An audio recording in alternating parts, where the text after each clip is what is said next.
The last bomb of the Second World War fell on a Tuesday. The papers announced victory. Crowds gathered in city squares, climbed lampposts, kissed strangers, wept into each other's shoulders. Somewhere in all of that noise and light, a woman in a bombed-out street in Dresden was trying to find enough wood to heat a single room before the night came. A man in a DP camp in Bavaria was filling out a form that asked for his permanent address and did not know what to write. A child in Nagasaki was learning to walk again on burns that the doctors said might never fully heal. The celebrations were real. So was everything happening just outside their edges.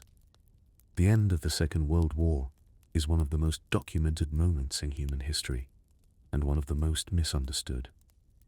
What it looked like from the outside, from the photographs, from the newsreels, from the speeches, was an ending. What it felt like from the inside, for the hundreds of millions of ordinary people whose lives it had rearranged, was something considerably more complicated. It was the end of one kind of difficulty and the beginning of another.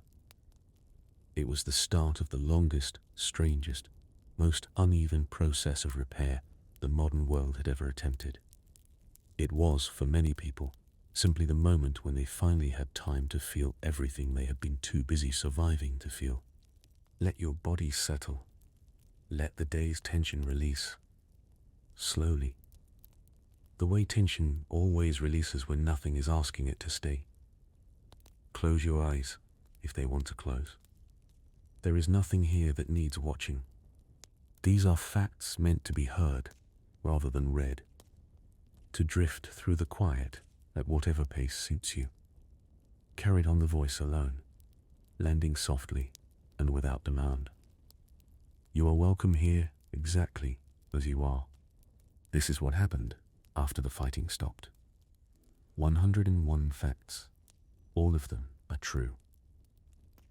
All of them are part of the same long, patient, imperfect, and genuinely remarkable story of what human beings do when the worst is over and the work of what comes next has just begun. Fact number 1. $50.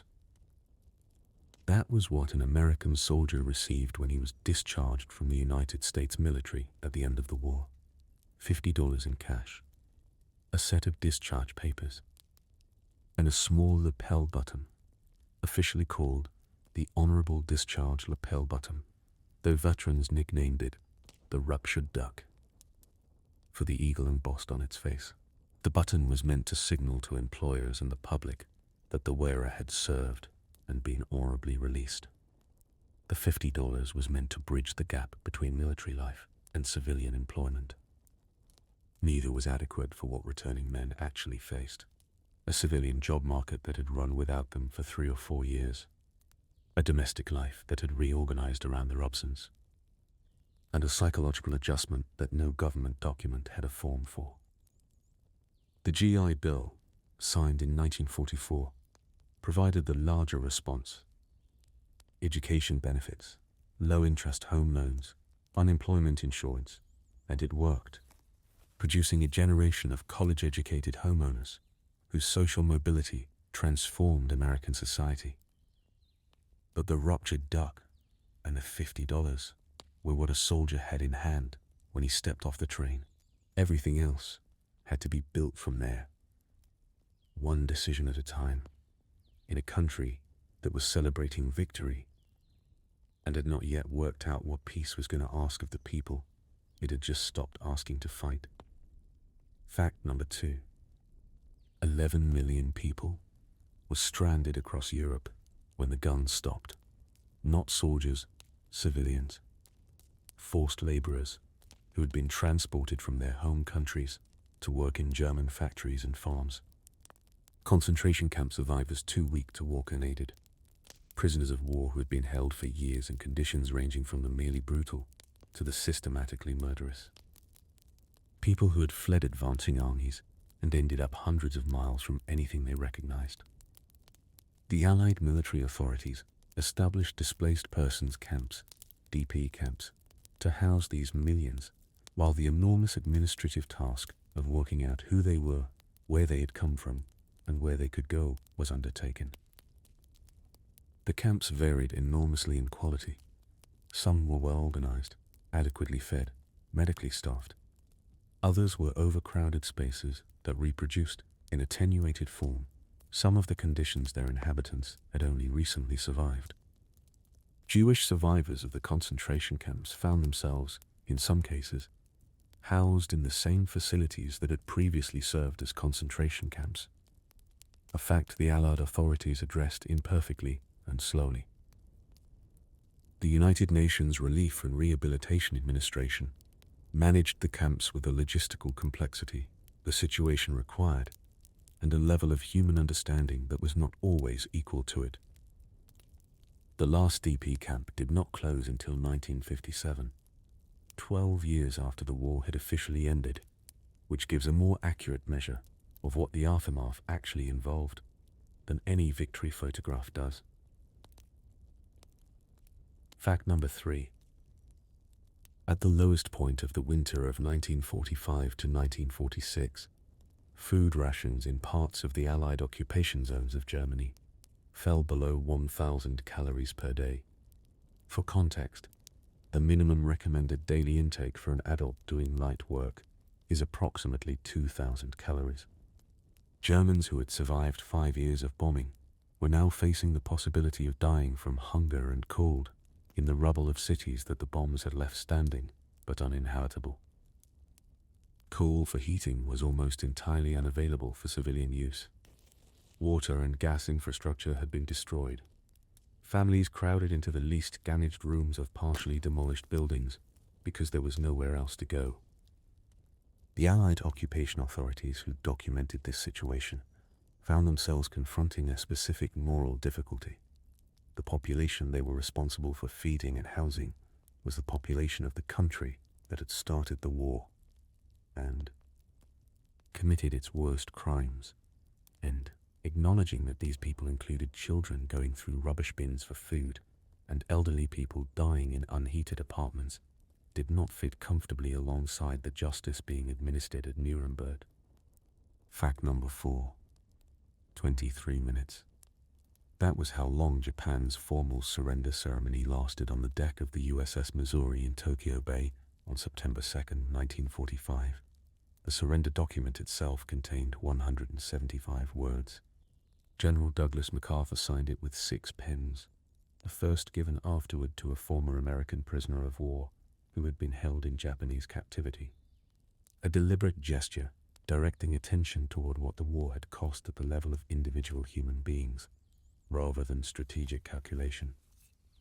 Emperor Hirohito had announced the surrender by radio broadcast the previous month, in a speech delivered in the formal court in Japanese that many ordinary civilians found difficult to understand.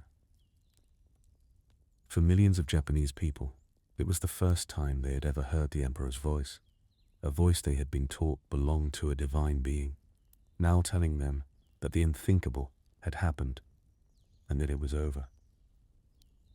The specific disorientation of that moment, the divine voice delivering the most human of admissions, that the thing everyone had been told could not happen, had happened, was described by Japanese civilians, who heard it as one of the most fundamentally disorientating experiences of their lives. Everything they had been told about the nature of reality had been organized around one certainty.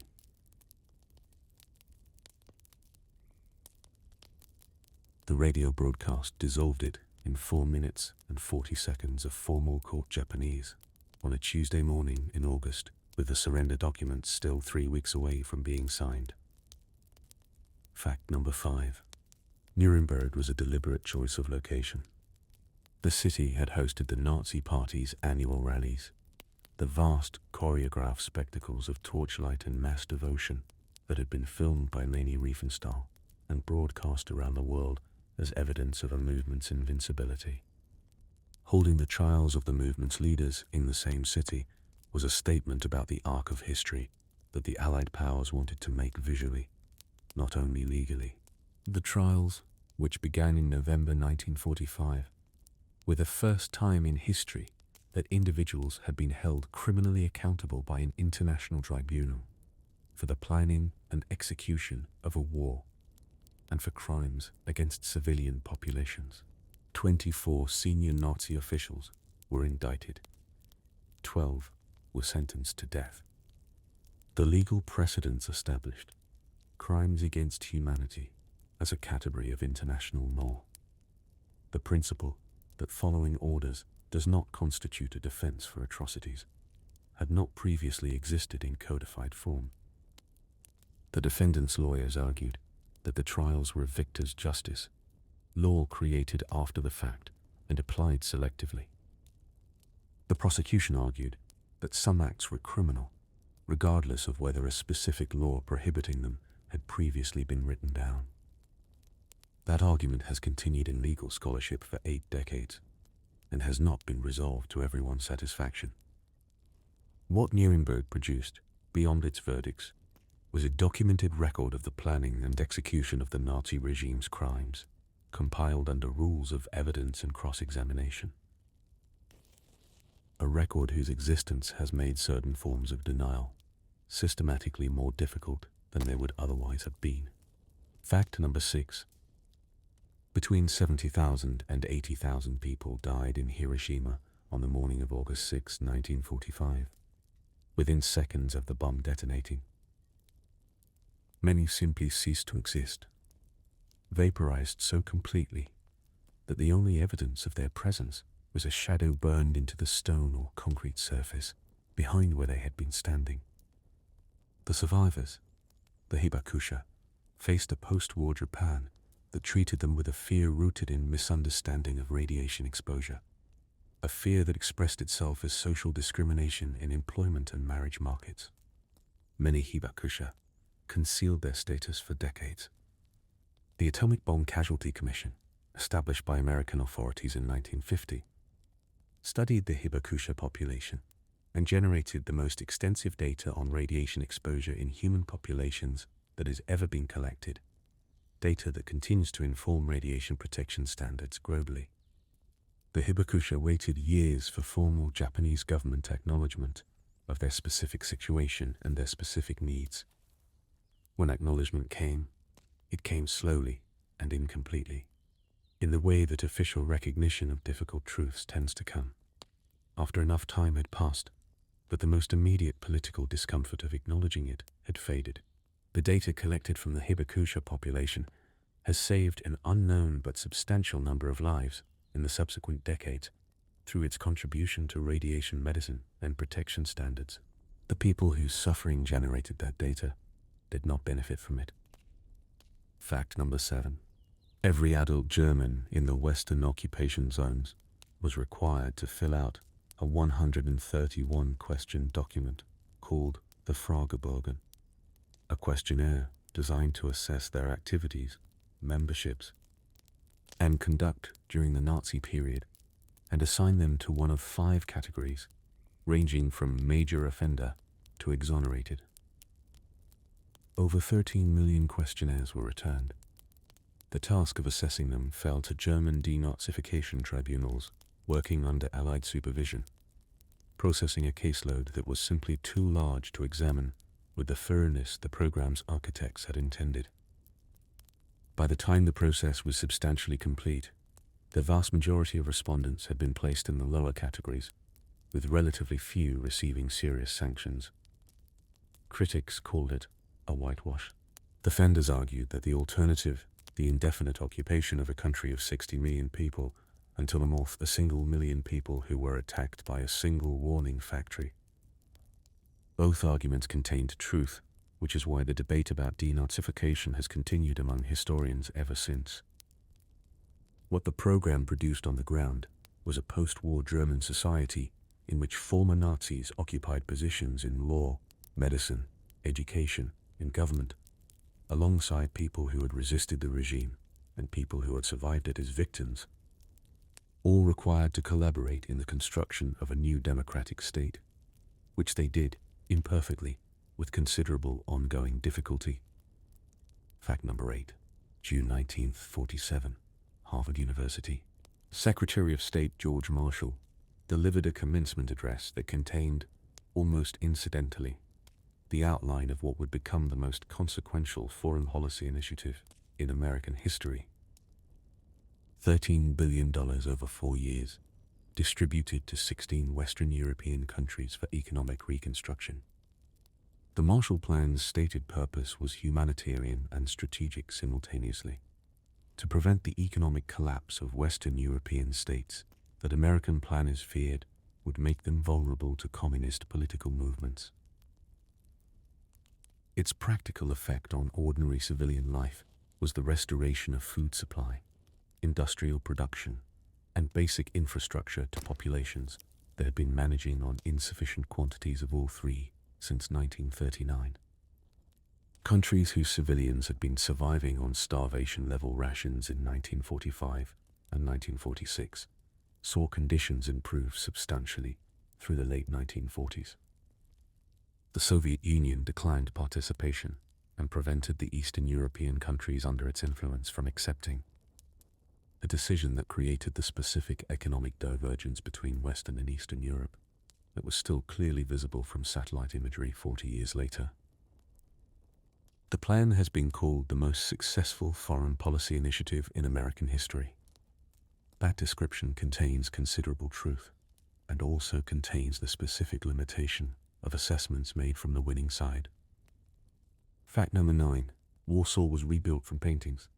The historic center of the Polish capital had been almost completely destroyed, first in the German bombing campaign of September 30th, then in the suppression of the Warsaw Uprising in 1944, when German forces systematically demolished building after building as deliberate punishment and as a statement about what happened to cities that resisted. When the war ended, Polish architects and historians undertook one of the most remarkable reconstruction projects of the post-war era, rebuilding the Old Town according to detailed historical records, architectural drawings, and the 18th century vedute paintings of Bernardo Bellotto, which depicted Warsaw streets and buildings with the precision of someone who had been commissioned specifically to record them for posterity. The result is the Old Town that stands today, largely a 1950s construction, built on the footprint and in the image of the medieval original, using traditional materials and techniques. Filled with the daily life of a city that had chosen to restore, rather than modernize, the heart it had lost. UNESCO designated it a World Heritage Site in 1980, recognizing the reconstruction itself as a form of cultural achievement. The act of rebuilding a destroyed heritage is a statement about the relationship between a people and the physical form of their history. Warsaw's rebuilt Old Town is not the original. Fact number 10. Korean civilians had expected independence when Japan surrendered.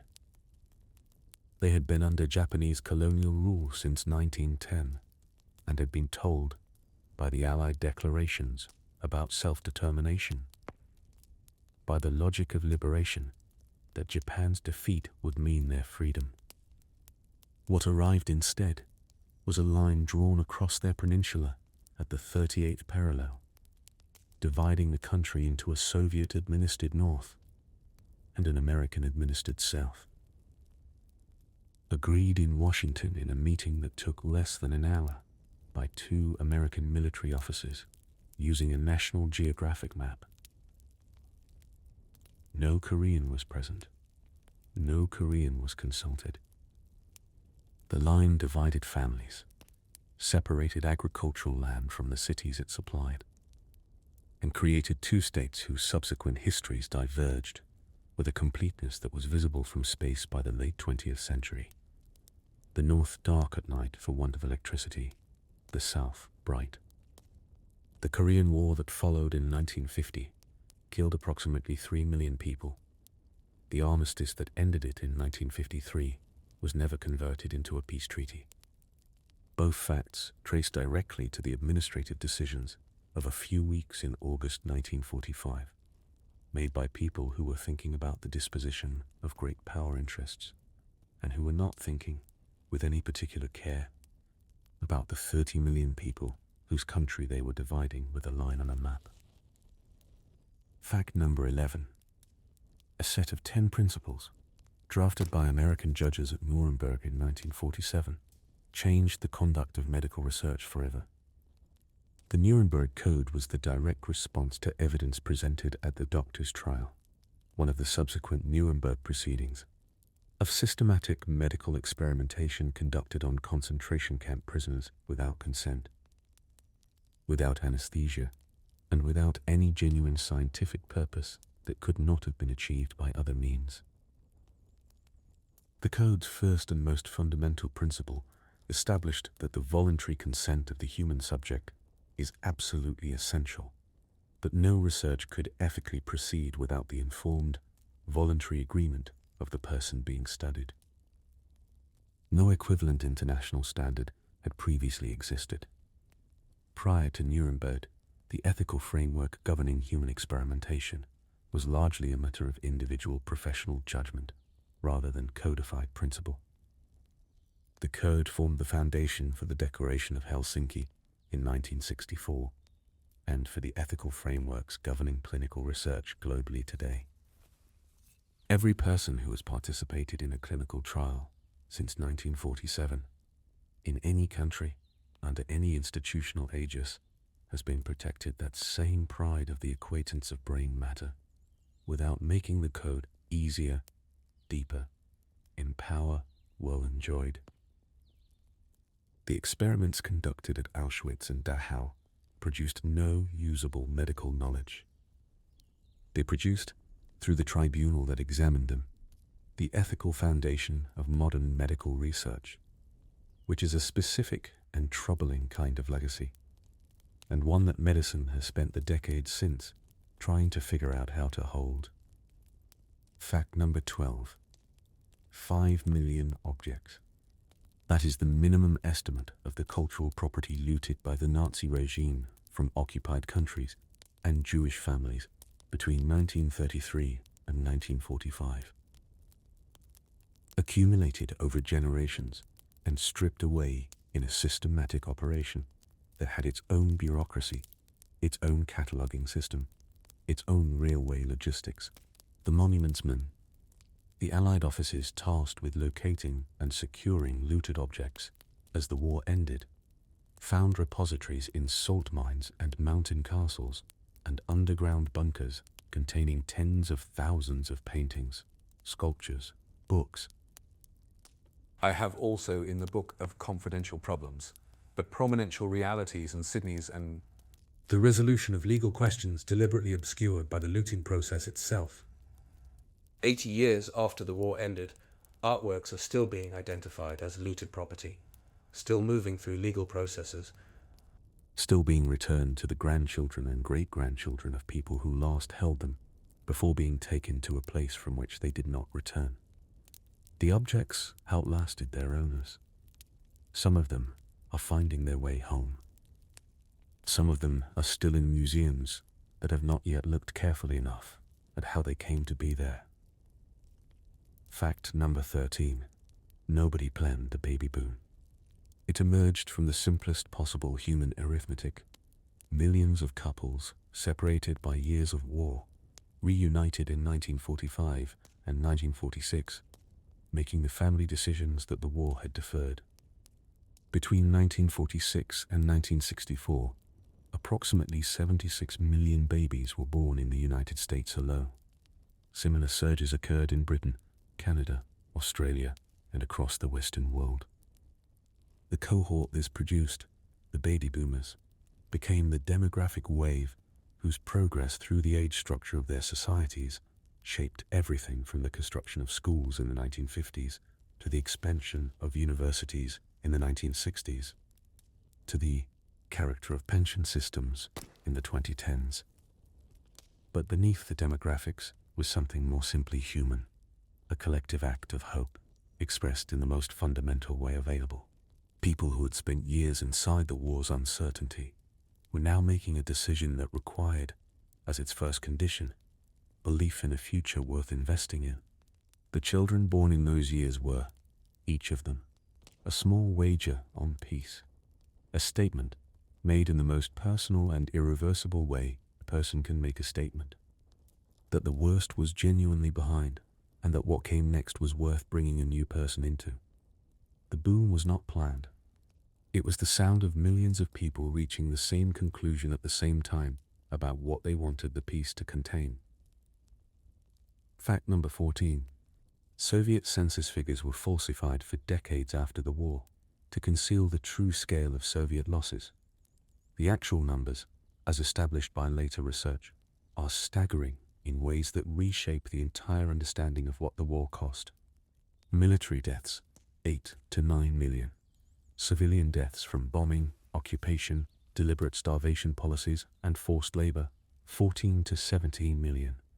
Total losses, somewhere between 27 and 40 million people, roughly 14% of the Soviet Union's pre-war population.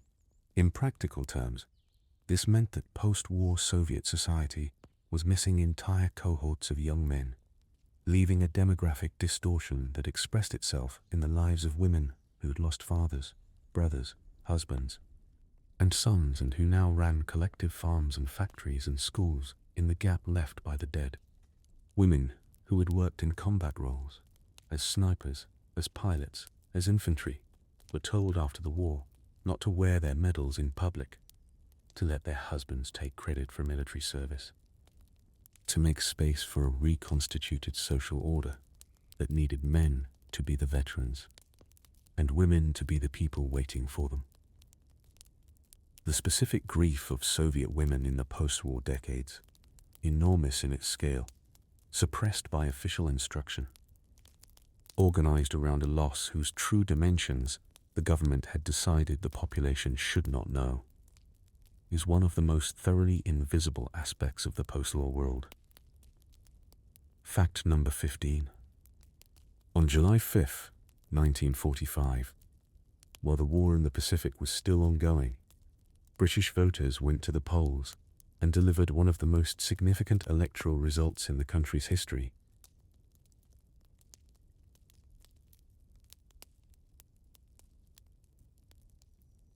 Winston Churchill, the man who had led Britain through its most dangerous years, whose voice on the radio had been the sound of the nation's refusal to give up, was removed from office in a landslide. The Conservative Party lost 190 seats. Labour won an overwhelming majority. The result was not a repudiation of Churchill's wartime leadership, which the electorate genuinely respected. It was something more considered than that, a statement about what kind of country the people who had lived through the war wanted to inhabit now that it was over. Labour's manifesto promised a national health service, a national insurance system, and the construction of a welfare state that would ensure that the poverty and insecurity of the pre-war decades could not return. The voters who produced that result had come through the Depression, through the years of unemployment and inadequate medical care, and the specific indignity of poverty in a wealthy country, and then through 5 years of war. They had decided, with unusual clarity and unusual force, what they wanted the peace to be. The NHS came into existence in 1948. The welfare state was built across the same years. The specific political mandate that produced both institutions, a mandate formed by people who had been through enough to know exactly what they were voting for, has not been repeated in British political history with the same force since. Fact number 16. Paper. Millions of pieces of paper, filled with names and dates and transport routes and registration numbers, survived the destruction of the camps and the end of the war, and were gathered by Allied forces into an archive that eventually became the International Tracing Service. By the end of collection, the ITS held documentation on approximately 17 million people who had passed through the Nazi camp system, forced labor program, or displacement machinery. Families searching for missing relatives submitted inquiries that took months or years to process. Some received confirmation of deaths that allowed a specific grief to begin. Many received nothing. No confirmation either way. A missing person category held in permanent uncertainty that some families maintained for decades, unable to begin mourning something that had not been officially confirmed as lost. The archive was kept sealed for decades, accessible only to direct family members through a slow bureaucratic process. It was opened to researchers in 2007. It contains approximately 30 million documents. Families are still submitting inquiries. The archive is still responding to them. The paper outlasted almost everyone whose life it recorded. It sits in a building in Bad Arolsen, Germany, patient and precise, still answering questions about people who disappeared 80 years ago, still connecting the living to the dead through the specific medium of the forms and transport lists and registration cards that the Nazi administration had maintained, with the same bureaucratic thoroughness it applied to everything else. Fact number 17. In July 1946, more than a year after the liberation of the camps and the end of the war in Europe, a mob in the Polish city of Kielce killed 42 Jewish survivors. The victims had returned to Poland after the war, surviving the Holocaust only to be killed by their neighbors on the basis of a false accusation of ritual murder, a medieval libel that had been used to justify violence against Jewish communities for centuries, and that the most catastrophic anti-Semitic murder campaign in history had not extinguished. The Kielce pogrom was not an isolated incident. An estimated 1,500 Jews were killed in Poland in the months following the war's end, not by German forces, but by Polish civilians. The violence accelerated the immigration of the remaining Jewish population of Poland, people who had survived Auschwitz and Treblinka and Sobibor, who had returned to their home country to find their homes occupied, their communities destroyed, and their neighbors dangerous. The post-war world that these survivors navigated was not the world that the logic of liberation had suggested would arrive when the war ended. The end of the German occupation had not ended the anti-Semitism that had made so many Jewish communities across Eastern Europe targets before, during, and after the German campaign against them. Survival had delivered them not to safety, but to the next thing, which turned out to require its own form of endurance that the previous years had not exhausted and the subsequent ones demanded. Fact number 18. Eisenhower ordered every available American soldier in the vicinity to visit the Ohrdruf concentration camp on April 12, 1945. He made this decision immediately upon seeing the camp himself, the rows of emaciated bodies, the evidence of systematic murder at industrial scale. And the reasoning he cabled to his superiors was direct and prescient. He wrote that he wanted to be in a position to give first-hand evidence of these things, if ever in the future there develops a tendency to charge these allegations nearly to propaganda. He understood, within hours of his first encounter with the physical evidence of the Holocaust, that what he was looking at was going to be denied. He was right. The local German civilian population was required to tour the camps and to assist in burying the dead. The news footage and photographs from the liberation of the camps constituted the first large-scale visual evidence of the Holocaust available to the general public. And the public response: shock, grief, a specific difficulty in believing what was being seen, even while understanding that it was true, was documented carefully at the time. Eisenhower's foresight about denial proved, in the subsequent decades, to be one of the more accurate predictions made by anyone in a position of authority in 1945. The documentation he insisted on has been used in courtrooms and classrooms and public debates in every decade since, in exactly the way he intended. Fact number 19. Raoul Wallenberg disappeared on January 17, 1945. The Swedish diplomat who had issued tens of thousands of protective passports to Hungarian Jews in Budapest, documents that had no formal legal standing, but that he had persuaded the German and Hungarian authorities to treat as valid through a deeper combination of audacity, bribery, and the specific moral force of someone who had decided that the rules of the situation did not apply to him, was taken by Soviet forces as they advanced into Budapest and was never seen again in the West. Soviet authorities eventually acknowledged that he had died in Lubyanka prison in Moscow in 1947, a claim that his family and supporters disputed for decades. What had happened to him and why was never fully and satisfactorily explained. The approximately 100,000 people whose lives were saved by Wallenberg's documents, the number most commonly cited, though estimates vary, lived their post-war lives carrying the knowledge of what he had done for them and the specific grief of what had happened to him afterward.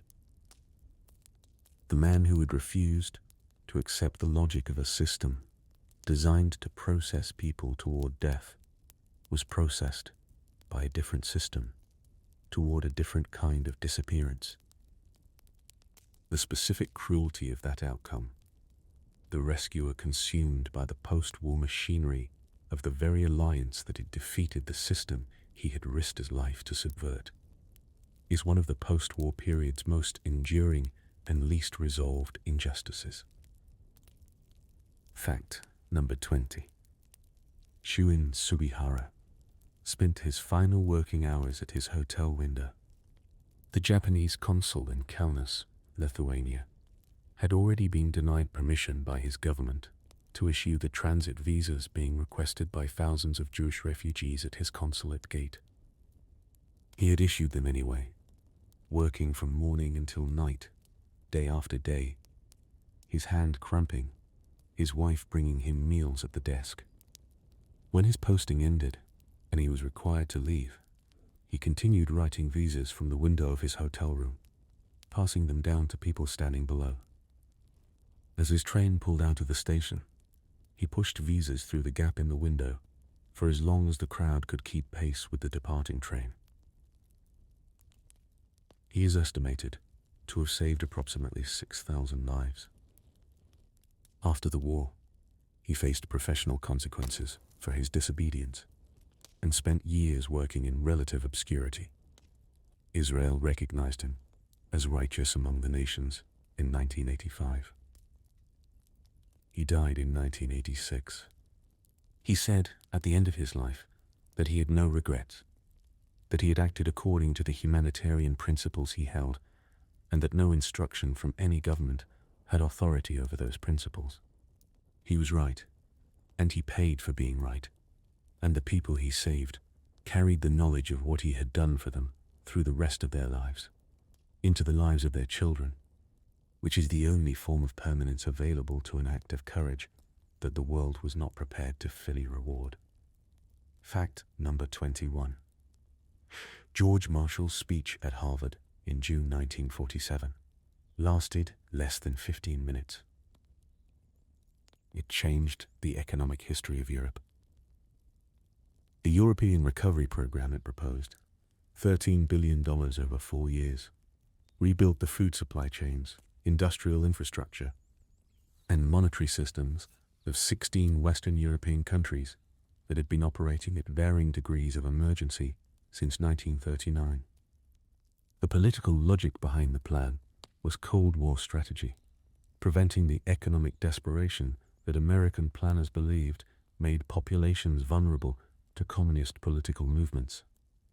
The practical effect was felt in the bodies and daily routines of ordinary people who had been living without enough food for years and who now had enough. Germans, who had been surviving on below subsistence rations in 1947, found conditions improving substantially through 1948 and 1949. French factory workers returned to equipment that had been refurbished and retooled. The infrastructure that carried water and gas and electricity to European homes was repaired. The Soviet Union's decision to refuse participation and prevent Eastern European countries from accepting it created the specific economic divergence between Western and Eastern Europe that was clearly visible for the next 40 years. A divergence measured not in abstract economic statistics, but in the quality of the food on the table and the temperature of the room in winter, in the specific texture of daily life on either side of a line that one speech in Cambridge, Massachusetts helped to draw. Fact number 2. An estimated 2 million German women were raped by Soviet soldiers in the months following the end of the war, a figure derived from hospital and social service records and from subsequent demographic analysis, representing one of the largest documented incidences of wartime sexual violence in recorded history. The violence was not confined to the period of active combat, but continued through the occupation months in ways that Soviet military command did not effectively prevent. The women who survived this violence carried it within the same silence that covered most of the other costs the war had imposed on German civilians, a silence enforced partly by the specific shame that sexual violence has always demanded of its fate. Survivors, and partly by the broader cultural instruction to the post-war German population to acknowledge its collective guilt for the war, rather than claim any form of victimhood within it. The silence held for decades. Historical acknowledgement came slowly and incompletely, resisted by the discomfort of a narrative that complicated the clean moral geometry of the post-war settlement. Acknowledging what had happened to German women required holding simultaneously the fact of German perpetration and the fact of German civilian suffering, two facts that the political needs of the post-war period had not prepared anyone to hold in. The same sentence, and whose coexistence in the historical record continues to resist the simpler stories. Fact number 23. 44 years. That was the gap between the Japanese-American internment in 1942 and the Civil Liberties Act of 1988, which provided a formal government apology and a payment of $20,000 to surviving internees. The 120,000 Japanese Americans, the majority of them American citizens, who had been removed from their homes on the West Coast and confined in internment camps following Pearl Harbor, spent the decades between those two dates building new lives. From the specific disruption the internment had produced, businesses sold for fractions of their value in the days before reporting. Agricultural land lost during the internment years to neglect, to unscrupulous management, to legal proceedings that treated the owner's absence as abandonment. Community structures that had been built over decades were dispersed and had to be slowly, deliberately reassembled by people who were simultaneously managing the psychological consequences of imprisonment without charge and the practical challenge of starting over. The $20,000 delivered in 1988 was acknowledged by those who received it as both meaningful and insufficient. Meaningful because the government of the country that had done this to them had said, in official language, that it had been wrong. Insufficient because no payment restores what was lost, and because 44 years is a long time to wait for an apology from a government that had known for 44 years. Fact number 24. Anne Frank's diary was found on the floor of the hiding place after she and the others were taken. Otto Frank, the only member of the family who survived, recovered it after the war from Miep Dies, who had kept it hidden. He read it as a manuscript, as a private record of his daughter's inner life during the years of hiding, before he understood that it was something more than that. He published it in Dutch in 1947, under the title Het Afterhuis, The Secret Annex. The English translation appeared in 1952. What the diary did, and what no other single document of the period has done in quite the same way, was make the abstraction of 6 million deaths specific in one person. Readers who might have received the statistical record without full emotional comprehension, found in Anne Frank's voice a way into the experience that the numbers alone could not provide. The diary has been criticized for presenting the Holocaust in a form that is too accessible, too focused on hope, too survivable in feeling, for a story that was not. The criticism is not wrong. It also does not account for the function the diary has served, not as a comprehensive account, but as a door. The particular door that the most readers have been able to walk through, into a history that without that door, many of them might have remained. Fact number 25. 1,000 teachers. That was roughly how many Norwegian educators were arrested in 1942 and sent to labor camps in the Arctic after refusing en masse to join the Nazi-aligned teachers' organization. Many continued teaching illegally in private homes while their colleagues were in custody. Parents organized secret classes. Children learned which doors to knock on and which subjects not to mention by name. The resistance the Norwegian teachers mounted was not armed. It had no weapons and conducted no operations. It was simply a collective refusal, sustained across an occupation, to participate in the specific project of teaching the next generation to be what the occupiers wanted them to be. When the teachers were released and the occupation eventually ended, the Norwegian education system resumed with its essential character intact, which was what the refusal had been for. The story of the Norwegian teachers is one of the cleaner illustrations available of what unarmed civilian resistance can accomplish when it is collective enough and specific enough in its object, when enough people decide, simultaneously and without coordination, that this particular thing will not happen while they have any capacity to prevent it. The arms are for later and for elsewhere. The teachers used what they had, which was their collective willingness to say no to one specific thing, and to keep saying it regardless of what it cost. Fact number 26. Denmark saved its Jews in fishing boats over a few October nights in 1943. When German occupation authorities issued deportation orders for Danish Jews, an improvised network of fishermen, teachers, doctors, shopkeepers, and students organized the secret evacuation of approximately 7,000 people across the narrow stretch of water to neutral Sweden. The operation was not planned in advance. It assembled itself in days from the existing social fabric of a country that had spent 3 years of occupation maintaining, with deliberate care, the relationships and the trust that made rapid collective action possible when the moment required it. The people who carried it out were not professional resistors. They were neighbors who had decided that this specific thing would not happen in their country while they had any ability to prevent it, and who then acted on that decision with a practical efficiency that left very little time for the kind of hesitation that would have made it fail. The rescue worked because the community already existed. The relationships, the trust, the knowledge of who to call, all of it had been built in the ordinary years before the crisis and was available to be used when the crisis arrived. What Denmark demonstrated in October 1943 was not only that rescue was possible, it demonstrated what rescue requires in advance of the moment when it is needed. It couldn't offer people a where or a credit. Fact number 27. May 8th, 1945, Victory in Europe Day.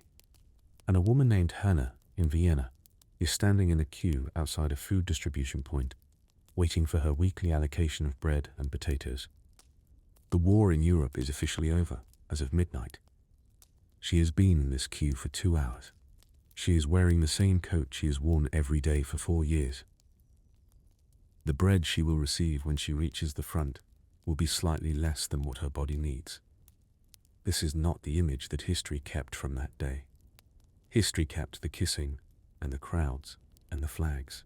But Hannah's queue was also happening in every city across Europe simultaneously, on the day that everyone was being told the hardest part was finished. The specific gap between the public narrative of the war's ending and the private reality of the people inside it. Between the photographs that were taken and the scenes that were not, is one of the most persistent features of how the war is remembered. The celebrations were real, and they were deserved, and they reflected something genuine about what the day meant.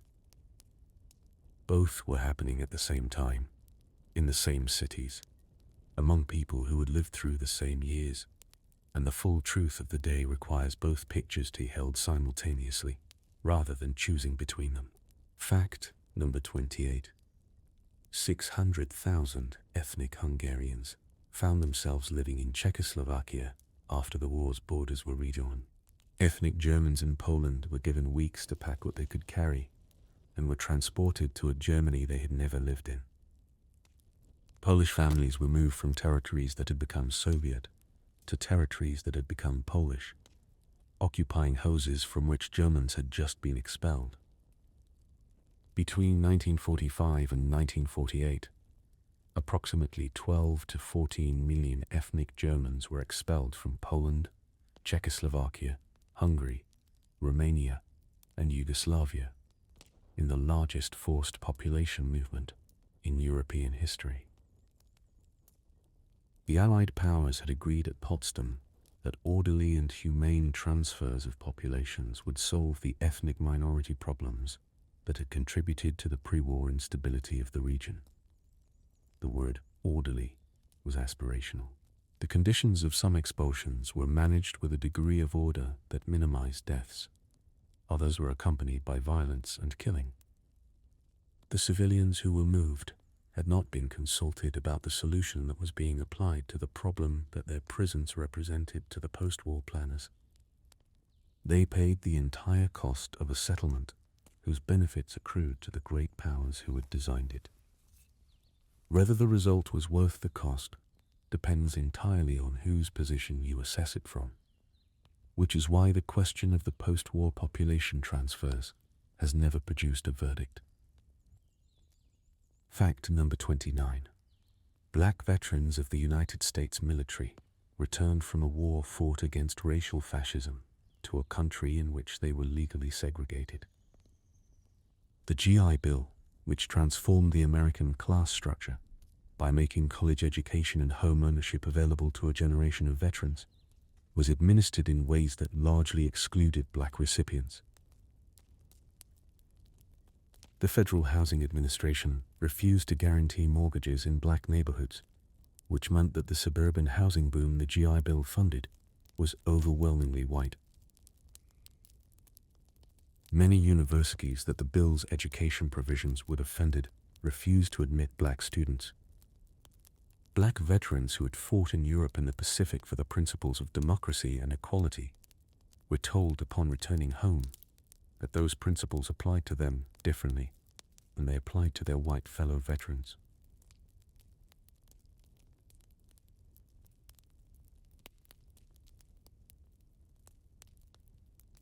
The specific political education this contradiction provided was not lost on the men and women who experienced it.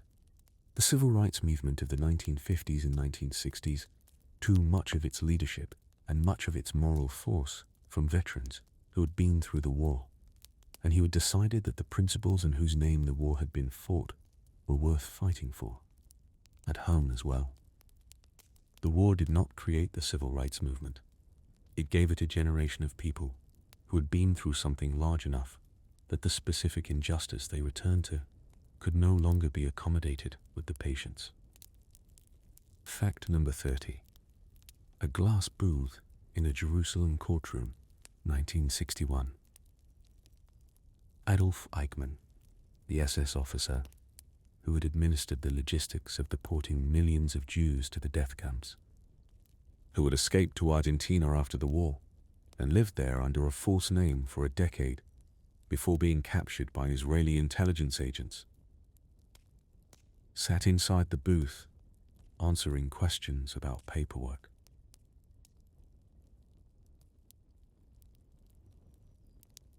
The booth was there to protect him from the audience. The trial was broadcast and covered in detail around the world. And it did something that the Nuremberg trials had not done. in quite the same way. It brought the individual human experience of the Holocaust to a global audience through the testimony of survivors, hundreds of whom spoke in the Jerusalem courtroom about what had happened to them. Hannah Arendt, covering the trial for The New Yorker, found in Eichmann not the monster she had expected, but a bureaucrat, a man who had organized mass murder through the specific moral vacancy of someone who had substituted institutional loyalty for ethical judgment, who had done what he was told, because doing what you were told was the operating principle of the world he had chosen to inhabit. She called it the banality of evil. The phrase has been debated ever since. Its origin is in that glass booth in Jerusalem in 1961, a man explaining in flat and careful language how the trains had been scheduled. Fact number 31. 200,000 tons of unexploded ordnance are recovered from German soil every year. 8 decades after the last bomb was dropped, the ground beneath German cities is still producing the artifacts of a war that is over in every sense, except the geological one. The bombs are typically British or American devices that failed to detonate when they fell between 1940 and 1945. Their fuses degraded by years underground into a condition that makes them more rather than less dangerous to handle. When construction workers or farmers find them, the surrounding area must be evacuated, specialist disposal teams deployed, and the daily life of streets and neighborhoods that did not exist when the bombs were dropped, suspended until the object can be made safe. The Pacific Islands, where the most intense fighting of the Pacific War occurred, contain unexploded ordnance that still kills and injures civilians and farmers in the 21st century. Farmers in Laos, Cambodia, and Vietnam encounter the legacy of American bombing campaigns that postdate the Second World War, but that belong to the same unfinished accounting of what aerial bombardment leaves in the ground after the bombers go home. The war's physical residue in the landscape of the countries it was fighting is one of the forms of its legacy that is most literally immediate, still capable, when disturbed, of doing what it was made to do. Fact number 32. Alexander Fleming had discovered penicillin in 1928. For 15 years, it remained a laboratory curiosity, effective as an antibiotic, but impossible to produce in quantities large enough to be clinically useful. The urgent military need for a treatment for infected wounds changed that. A crash program, funded by the Allied governments and conducted by pharmaceutical companies in both Britain and the United States, solved the production problem by 1944, scaling up penicillin manufacture from laboratory quantities to industrial ones in 3 years. The penicillin available to wounded soldiers in the war's final years saved lives that would have been lost to wound infection in any previous conflict. The production infrastructure developed for the military was the foundation of the post-war pharmaceutical industry's capacity to produce antibiotics for civilian populations.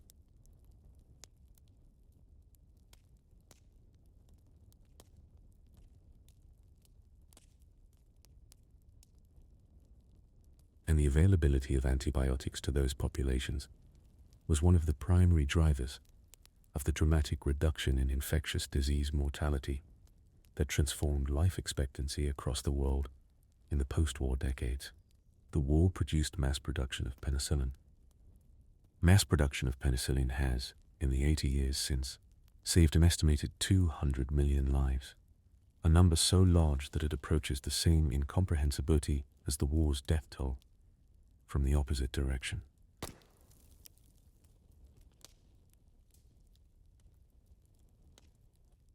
And that sits in the historical record as one of the stranger facts about what catastrophe sometimes. Fact number 33. Maurice Papon organized the deportation of 1,560 Jews from the Gironde region of France to Auschwitz between 1942 and 1944. He served as Secretary General of the Huron Prefecture under the Vichy government, which gave him the administrative authority to do so. After the war, he served as Paris Police Prefect from 1958 to 1967. He served as Budget Minister in Raymond Barre's government from 1978 to 1981. He was not tried for crimes against humanity until 1997. He was convicted in 1998 when he was 87 years old. Between 1942 and 1998, 56 years, Maurice Popon had lived a successful and protected professional life in the French state, the same French state that employed him to organize deportations.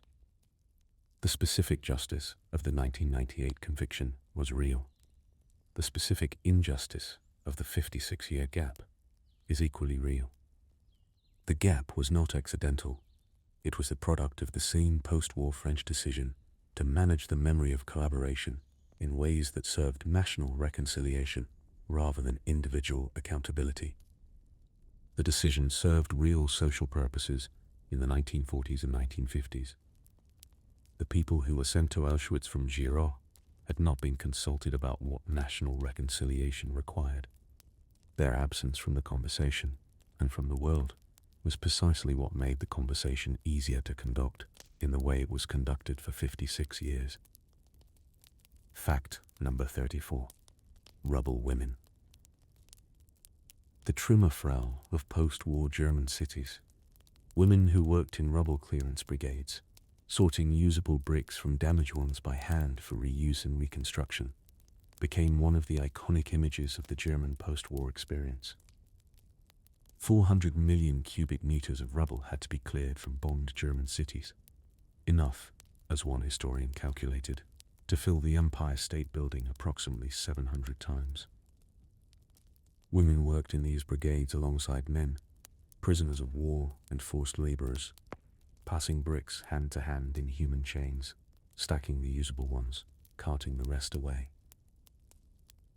The image of the Trümmerfrau was taken up by the early Federal Republic as a symbol of German civilian resilience and the national capacity for self-renewal, which it was, and which also served the specific political function of a new state trying to establish a relationship with its recent past that emphasized reconstruction rather than perpetration.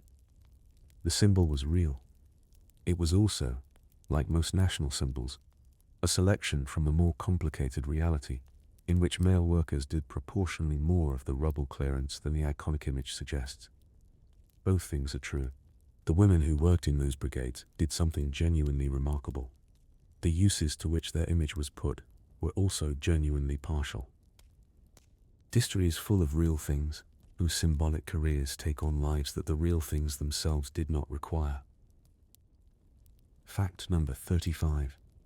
In the summer of 1945, ordinary readers across the Allied world opened their newspapers and encountered the first detailed accounts and photographs from the liberation of the Nazi concentration camps. The response that was documented in diaries and letters at the time has a consistent quality, a specific kind of cognitive difficulty that was not denial and was not full comprehension, but was something suspended between the two. People wrote that they could not believe what they were reading, and simultaneously understood that they were reading the truth. They wrote about being unable to stay with the photographs and being unable to look away. They wrote about feeling physically unwell, about putting the paper down and not picking it up again for several days. The specific difficulty was not a failure of intelligence or empathy. It was an accurate response to information that exceeded the frameworks that peacetime life had built for receiving it. The scale of what the camps had been, and the systematic nature of what had been done in them, did not fit inside any existing category of human behavior that the readers had a prepared response for. This was new. Not new in the sense that atrocity had not previously existed, but new in the sense that the specific combination of industrial scale, bureaucratic organization, and explicit ideological intention to eliminate an entire people from the earth. Fact number 36. Prague, May 1945. A city that had spent 6 years under German occupation woke up to find Soviet tanks in its streets. The Soviets had liberated Czechoslovakia from Germany. Within 3 years, a communist coup would deliver Czechoslovakia into the Soviet sphere, and the people of Prague would spend the next 40 years under a different form of authoritarian control. The specific experience of the civilian populations of the countries that emerged from the war under Soviet domination, Poland, Czechoslovakia, Hungary, Romania, Bulgaria, East Germany, was the experience of a liberation that was also an occupation. Elections held in the years immediately after the war were rigged or followed by communist takeovers. One-party states replaced the German occupation with a comprehensive Soviet-aligned control that, while different in its specific character from what had preceded it, maintained the essential feature of the Nazi occupation, that the people who lived under it were not free.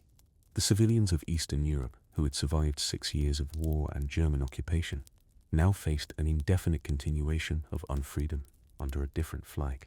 This dimension of the post-war period is underrepresented in the Western memory of the war's ending, partly because the Western experience genuinely was one of increasing freedom and prosperity.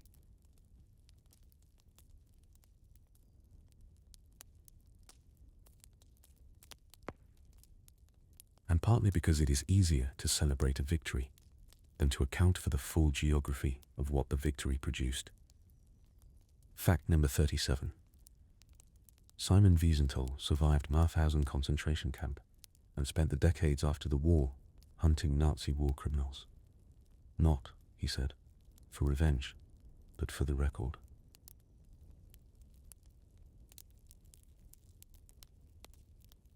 He found Eichmann's address in Argentina, information that he passed to Israeli intelligence, and that contributed to the capture that led to the Jerusalem trial.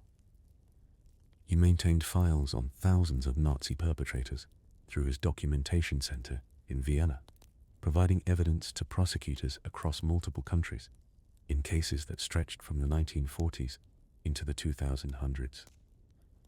His book, The Sunflower, published in 1969, posed a question that he had encountered during the war. A dying SS soldier had asked him for forgiveness, and he had walked away without answering, to a panel of moral, religious, and philosophical thinkers. Their responses covered the full spectrum of moral possibility. Some argued that forgiveness was possible and necessary for the survivor's healing. Others argued that the crimes had been committed against those who could no longer speak and were not the survivors to forgive. Others argued that forgiveness without acknowledged guilt was not forgiveness, but erasure. The question has no consensus answer after 50 years of engagement with it. It sits at the intersection of what individual healing requires and what collective justice requires, and those two things do not always point in the same direction. Fact number 3. 8. The Basic Law of the Federal Republic of Germany, adopted in May 1949, was written by people who had just lived through the specific failure of the Weimar Republic's democratic constitution, a constitution whose democratic provisions had been used by the Nazi movement as instruments for the destruction of the time. Democracy they were supposed to protect. The Basic Law was designed with this failure in mind. It banned political parties that sought to undermine the democratic order. It established a federal structure that distributed power between the central government and the states to prevent the concentration of authority that the Nazi period had exploited. It entrenched fundamental rights in ways resistant to legislative change. It created a constitutional court with the authority to strike down legislation that violated those rights. The drafters were doing something specific and deliberate, writing a document that made the thing it was designed to prevent as difficult as possible to repeat. They knew which specific mechanisms had failed in 1933 because they had watched them fail, and they built against those mechanisms with the specific knowledge that experience rather than theory provides. The Basic Law is widely regarded as one of the most successful constitutional documents of the 20th century. It has endured for 75 years through reunification and through political pressures that would have broken a less carefully constructed document. Fact number 39. Bread was rationed in Britain in July 1946, 14 months after the end of the war in Europe. It had not been rationed during the war. The paradox of post-war austerity exceeding wartime austerity in certain respects was experienced by British civilians with a specific form of disappointment that the public language of victory had not prepared them for. The reasons were real. Disrupted global food supply chains, the economic costs of the war, the demands of feeding German and other European populations who would otherwise starve, the specific austerity required to manage Britain's post-war debt. But the reasons did not fully address the emotional experience of having been promised in the rhetoric of the wartime years that the sacrifices of the war would be rewarded by a better peace, and of finding that the peace required, in its first years, further sacrifice of the same practical kind. The bread ration lasted until July 1948. Meat rationing continued until 1954. The last rationed item in Britain, butter, was derationed in May 1954, 9 years after the war in Europe had ended. The people who had lived through both the war and the post-war austerity were entitled to find the duration of the second period a reasonable test of the patience that the promises of the first had required them to develop. And many of them did. Fact number 40. Fact number 40. 100,000 Filipino civilians died in Manila in February and March 1945, in the final weeks of Japanese occupation before American forces liberated the city. Japanese forces, aware that the city was about to fall, conducted systematic massacres of civilians, men, women, children, in what has been described as one of the worst urban atrocities of the Second World War in Asia. Buildings were burned with their occupants inside. Churches, where civilians had taken refuge, were set on fire. The violence continued for weeks while the battle for the city was being fought. When American forces finally controlled the entire city, they found a population that had survived 7 years of Japanese occupation, and then these final weeks of deliberate massacre, in a state of physical and psychological devastation that the liberation had arrived too late to prevent. The post-war accountability for the Manila massacre was partial. Some senior Japanese officers were tried and executed. Others were not. The Filipino civilians who had survived, and the city they rebuilt from the ruins of what had been one of Southeast Asia's most beautiful capitals, are among the most inadequately acknowledged of the war's civilian casualties in the historical record. Known to historians of the Pacific War, barely known outside that specific field, carrying a loss of life and a loss of cultural heritage that the post-war narratives of liberation have consistently underweighted. Fact number 41. The children placed in care by the OEC, the French Jewish Children's Aid Society, after the war were among the youngest and most completely displaced survivors of the Holocaust. Some had been born in hiding or in the camps. Some had been smuggled across borders as infants and had no memory of parents or place of origin. Some remembered parents who had been taken and had not returned.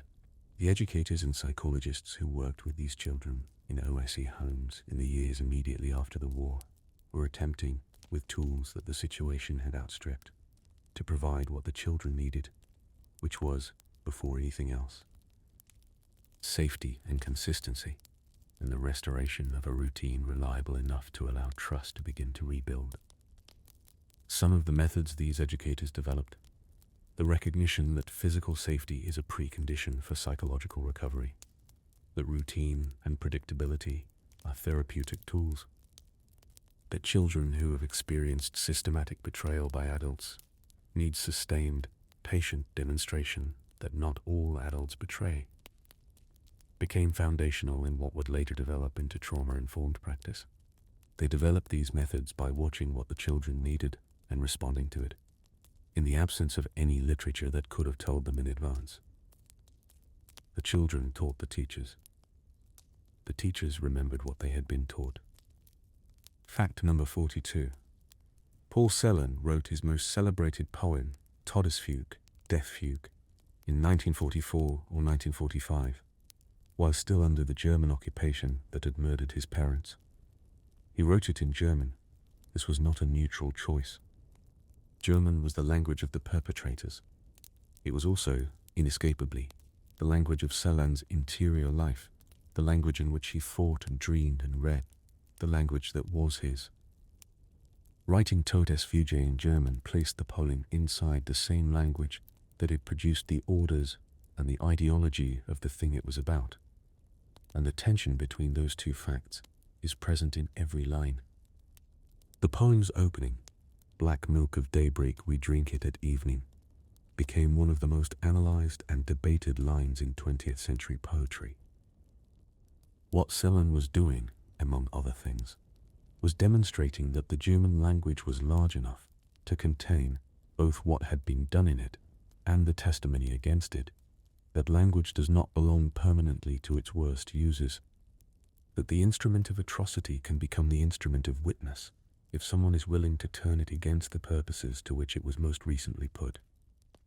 This was not comfort. It was something harder and more necessary: the insistence that the language had not been entirely destroyed by what had been spoken in it, and that the specific work of poetry was to demonstrate this, and that demonstrating it was worth the cost of remaining inside the language to do it. Fact number 43.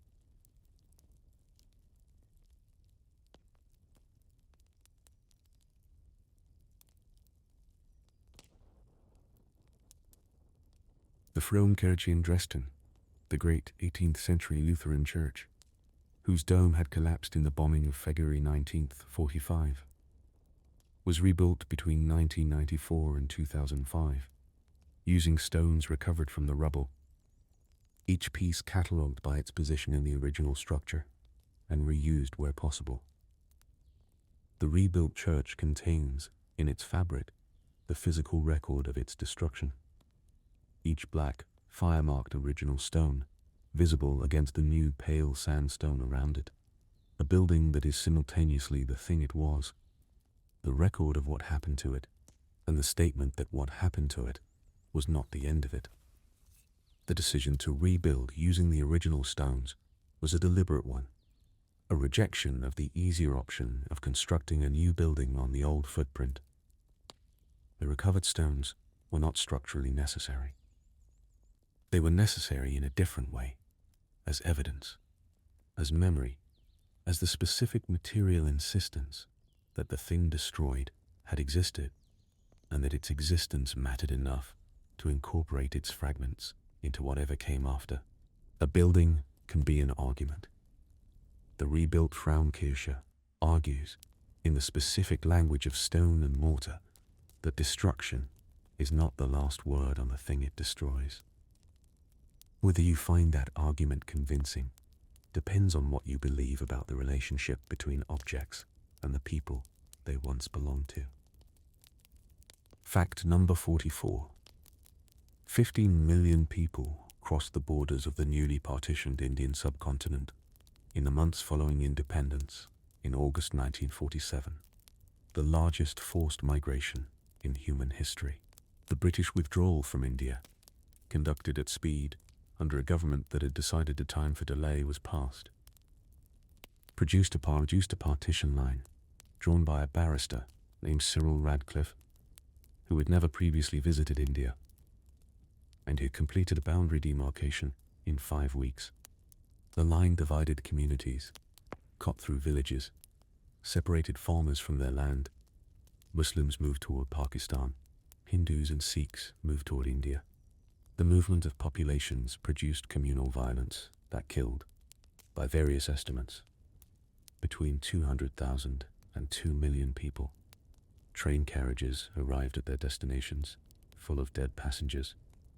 Villages were burned. The war had accelerated the end of the British Empire by demonstrating the specific contradiction of fighting against fascism while maintaining colonies. The independence that arrived in August 1947 was real and genuinely achieved. The conditions of its achievement, the haste, the inadequate planning, the specific decisions about how to draw a line through a subcontinent, were among the bloodiest in the history of decolonization. And the wounds they produced between India and Pakistan have not, in the 8 decades since, fully healed. Fact number 45. The Universal Declaration of Human Rights was adopted by the United Nations General Assembly on December 10, 1948, under the chairmanship of Eleanor Roosevelt. It was the first international articulation of rights belonging to all human beings regardless of national citizenship. A document whose drafting was shaped directly by the specific violations of human rights that the war had produced, and that the record Holocaust had placed permanently at the center of any serious discussion of what international law was for. The Declaration has no enforcement mechanism. It has been violated by most of its signatories in one respect or another in the 75 years since its adoption. It has also been cited by courts, activists, lawyers, and individuals in more countries than any other document in history. Invoked not because it compels compliance, but because it establishes a standard against which conduct can be measured and found wanting. The authority of the Declaration is entirely moral. Moral authority, it turns out, is not nothing. It is the thing that makes the difference between a violation that can be named and denounced and a violation that has no language adequate to its description. The Declaration provided the language. What was done with the language depended and depends on whether enough people in any given situation choose to use it, which is not a guaranteed outcome, but is at least a possible one. Fact number 4. A train left Warsaw in January 1945, carrying the archive of the Ringelblum Archive, the secret collection of documents, diaries, and testimonies assembled inside the Warsaw Ghetto by Emanuel Ringelblum, buried in metal boxes and milk cans beneath the rubble before the ghetto was destroyed. The train did not carry the archive. The archive was still underground. But the knowledge that it existed traveled with the survivors who knew where it was buried. And in 1946 and 1950, excavations recovered portions of it from beneath the ruins of what had been the ghetto, still intact, still legible, still carrying the weight of what had been trusted to it. Ringelblum had understood something that the post-war world confirmed, that the testimony of the people inside the event was more important than any external account of it, that what the people living through it thought and felt and recorded was irreplaceable, and that the priority was to preserve that record, regardless of whether anyone survived to read it. The archive is now held at the Jewish Historical Institute in Warsaw. It contains approximately 6,000 items. It is still being studied, still being transcribed, still being translated. The people who created it are gone. What they created is still speaking, which is what Ringelblum was trying to ensure, burying those boxes in the ground, in the knowledge that the ground was more reliable than anything else available. Fact number 47. Germany's economic recovery, the Wirtschaftswunder, the economic miracle, surprised everyone. By the early 1960s, a country that had been rubble and starvation in 1945 was one of the most prosperous in the world. Its exports competitive, its workers employed, its cities rebuilt.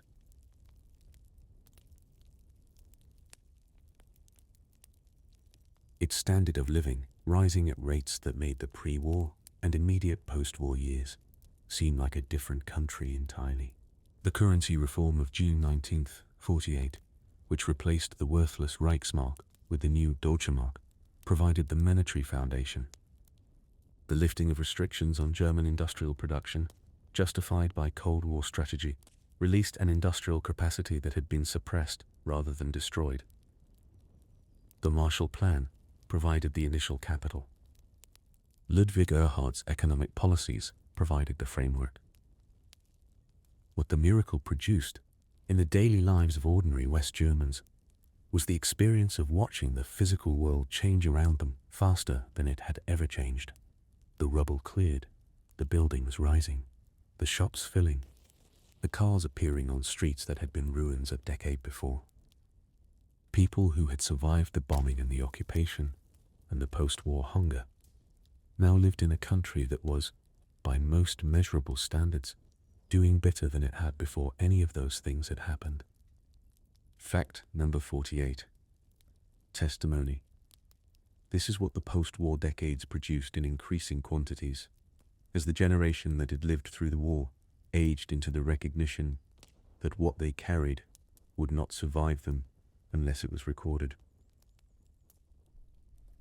Oral history projects, school interview programs, film archives, museum testimony collections, all of these were motivated by the awareness that living memory is irreplaceable, and that the window for capturing it was closing. The last veterans are dying now, in ones and twos, as the first decades of the 21st century proceed. The last survivors of the concentration camps are reaching the end of lives that contained the most extreme experiences that the 20th century produced. What remains after they go is the record they left, the archive of voices preserved in sound and image and transcript, still carrying some quality of the original that print cannot duplicate and that secondary account cannot replicate. Not everything, but something. The specific quality of a voice that is remembering rather than reciting. The pause before answering. The involuntary detail that arrives in the middle of a sentence about something else. The expression on a face that knows things it has spent decades finding the words for. The living link to the experience of the Second World War is becoming, with each year, a shorter and shorter chain. What was passed down it while it lasted is the most important documentary legacy of the 20th century. It is also the most incomplete one, because completeness was never available. Only the portion that survived, and the portion that was asked. Fact number 49. 40 years. That was roughly how long it took for the West German historical profession to fully engage with the question of how ordinary Germans had participated in the crimes of the Nazi regime, as distinct from the question of how the Nazi leadership had planned and executed those crimes. The publication of Christopher Browning's Ordinary Men in 1992 and Daniel Goldhagen's Hitler's Willing Executioners in 1996 produced a public debate about the relationship between ordinary civilian life in Nazi Germany and the specific acts of mass murder that had been conducted not by SS specialists alone, but by reserve police battalions, by civil servants, by factory managers, by railway administrators, by the thousands of ordinary people who had been involved in the machinery of the Holocaust at various levels of directness. The debate was heated and in some respects inconclusive. What it produced, regardless of the specific arguments that were won or lost, was a fundamental shift in the publicly available question. From how did Hitler do this to how did Germany do this? Which is a harder question and a more important one, and one that the comfort of attributing the crimes to a small number of exceptional perpetrators had allowed German public discourse to defer for 4 decades. The deferral served specific social functions in the Reconstruction years. The eventual confrontation with the fuller question served different ones. History does not wait indefinitely. It waits for as long as the need to avoid it remains stronger than the need to know. Fact number 50. In May 1945, the lights came on in London. Street lamps that had been dark for 5 years and 8 months illuminated the wet pavements of a city that had spent those years navigating by memory, by painted curbstones, by the faint reflected light of whatever moon the clouds allowed. The restoration of street lighting was not merely a practical change. People who watched the lights come on described it as one of the most emotionally overwhelming experiences of their lives, a response that surprised some of them, who had not known until that moment how completely the absence of light had settled into their sense of what normal was. Children who had grown up in the blackout stood in lit streets that their parents were seeing as remembered rather than new, and watched the light with an attention that the always lit world had never required. Shop windows showed their contents to the street for the first time in years. The light falling on a wet pavement was simply light falling on a wet pavement. But for the people who had been without it for long enough, it was the most ordinary and the most complete proof available that the thing they had been surviving was over, that the world had gone back to being something that lit itself at night, that left its windows uncovered, that moved through its own streets without having first to decide whether it was safe to show where it was. Fact number 51. Women who had served in combat roles in the Soviet military returned to a post-war society that had decided it did not need them to have done that. Soviet women had served as snipers, as fighter pilots, as anti-aircraft gunners, as infantry in the defense of besieged cities. They had been decorated, promoted, and valued for 4 years of war. When the war ended, the official narrative of the Great Patriotic War was constructed around male heroism, and the women who had participated in it were quietly directed to return to domestic life, and not to make their combat service publicly prominent. Some were told not to wear their medals. Others were advised to let their husbands take credit for military service, in social situations where a woman with a combat record created inconvenience. The specific experience of these women, of having been asked to do something that was supposed to be beyond their capability, of having done it for 4 years under conditions that killed a significant portion of those who attempted it, and of them being asked to become invisible about having done it, was one of the post-war world's less examined dishonesties. The women complied with varying degrees of willingness. The historical record of their service survived in the official decoration records and in the testimonies that researchers began collecting in the 1980s. Fact number 5. 2. A child born in Bergen-Belsen concentration camp in January 1945 and who survived, one of the very few infants born in the camps who did, began life in the specific conditions of a dying and overcrowded camp that would be liberated by the secrets of the camp and calibrated simple. A state ordered, not common. Forces in April. That child entered the post-war world with no memory of anything else. The DP camp that followed was not a departure from normal life. It was simply the continuation of the only life the child had known, with somewhat better food and the presence of people who were trying, with the tools available, to provide something closer to care. For children like this one, the entire project of post-war reconstruction was not a return to something previous, but the construction from scratch of a first experience of what ordinary life looked like. Learning that a house was a place you lived in permanently. Learning that food would be there tomorrow without needing to be fought for. Learning that adults could be trusted to be there in the morning and to mean what they said. These were not rememberings. They were first encounters.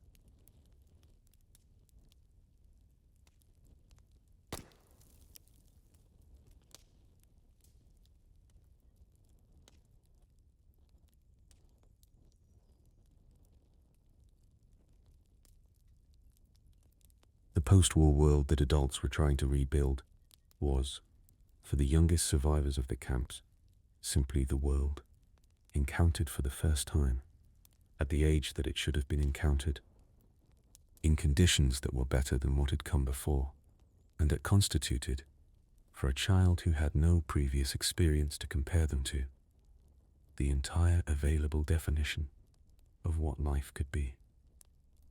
Fact number 53. The founding of Israel in May 1948 was accompanied, for the Arab population of Palestine, by what became known in Arabic as the Nakba, the catastrophe. Approximately 700,000 Palestinian Arabs fled or were expelled from their homes during the 1948 Arab-Israeli War, becoming refugees in neighboring Arab states, in the West Bank, and in Gaza.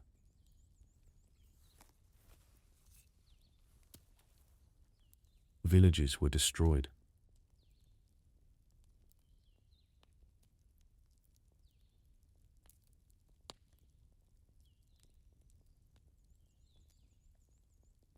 The physical evidence of centuries of Arab habitation in the territory that became Israel was in many cases erased. The people who left, who fled any expectation of returning when the fighting stopped, were not permitted to return. Their descendants remain in refugee camps and in diaspora, carrying a dispossession that has now passed through multiple generations, and that has not, in the 8 decades since, been resolved by any political settlement. Both the creation of Israel and the Nakba are facts. Both are the direct consequences of the same sequence of events, connected by the specific logic of a post-war world trying to address one catastrophe in the only way it could imagine at the time, in conditions that produced a second catastrophe for a different population. The two facts have been used, by the people who hold each of them, to argue against the other's significance. They are not arguments against each other. They're the same story, told from two sides that have found, in the 80 years since, no adequate way to tell it together. Fact number 54. Hiro Omoda laid down his arms on March 9th, 1974. The Japanese intelligence officer had continued fighting a war in the Philippine jungle for 29 years after the war had ended, refusing to believe surrender orders that he had received because he had not received them from his original commanding officer. His commanding officer, retired, aged, and living in a bookshop in Japan, was located and flown to the Philippines, where he formally relieved Onoda of his duties in a ceremony conducted in the jungle, in uniform with military formality. Onoda emerged from the jungle, having killed approximately 30 Filipino civilians and wounded approximately 100 more during the decades of his continued resistance. He was pardoned by the Philippine government. He returned to Japan to find himself a celebrity in a country that had rebuilt itself so thoroughly in the 29 years of his absence that it was essentially unrecognizable to him. He moved to Brazil and became a rancher. He returned to Japan in his old age and worked with young people until his death in 2014. His story is singular and strange, and it says something about loyalty and certainty, and the specific costs of an unwillingness to accept that a situation has changed. Fact number 5. The Kindertransport children, the approximately 10,000 Jewish children who had arrived in Britain as unaccompanied minors between November 30th and September 30th, learned after the war, in most cases, that the parents who had sent them were dead. The specific grief of this knowledge, that the separation that had saved your life had also been the last time you saw the people who sent you away to save you, had no clean category in the post-war psychological vocabulary and no institutional provision. These children were now adults in their late teens and 20s, living in a country that had taken them in and that had its own enormous weight of post-war adjustment to manage.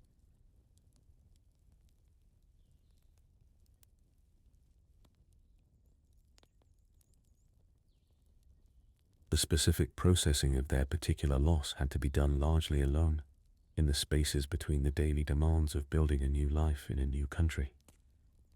Some carried it in silence for decades. Others found in speaking about their experience a way of managing what silence could not contain. The Kindertransport survivors who are still alive are in the 90s. In the last years of their lives, many have spoken extensively about their experience for the first time, finding in the interviews in the oral history projects and the school visits a form of reception that the post-war decades had not consistently made available. What they have said and what they have not said, and the specific quality of both, is one of the most important testimonial legacies of a war. Fact number 56. Wojciech Havel was 8 years old when the war ended. He grew up in Czechoslovakia under a communist government installed by the Soviet Union in the post-war years. A government that his bourgeois family background made him specifically disadvantaged under, in ways that affected his access to education and employment from the beginning. The specific experience of growing up in a country whose post-war settlement had traded one form of authoritarian control for another, and of being among the people that a new system treated as class enemies rather than beneficiaries, shaped Havel into the playwright and dissident who became the symbol of the Czech resistance to Soviet communism and the first president of the Democratic Czech Republic after 1989. His trajectory from 8-year-old child in 1945 to the president of a free country in 1990 runs through 45 years of living inside the specific consequences of the post-war decisions made by people who were not thinking about what Václavka Havel's life was going to be. This is not a story about him specifically.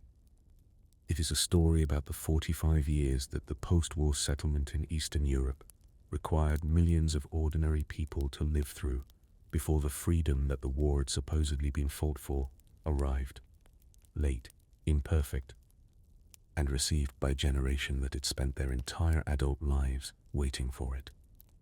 Fact number 57. The International Criminal Court opened for business in 2002 in The Hague, 57 years after the Nuremberg trials had established the principles on which it rests. The Rome Statute that created the ICC was signed by 120 countries in 1998 and came into force in 2002.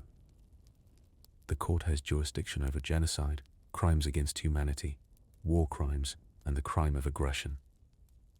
It has indicted leaders from Uganda, the Democratic Republic of Congo, Sudan, Kenya, Libya, Ivory Coast, Mali, the Central African Republic, Georgia, Myanmar, and the Palestinian territories. The United States, Russia, China, and Israel are not members.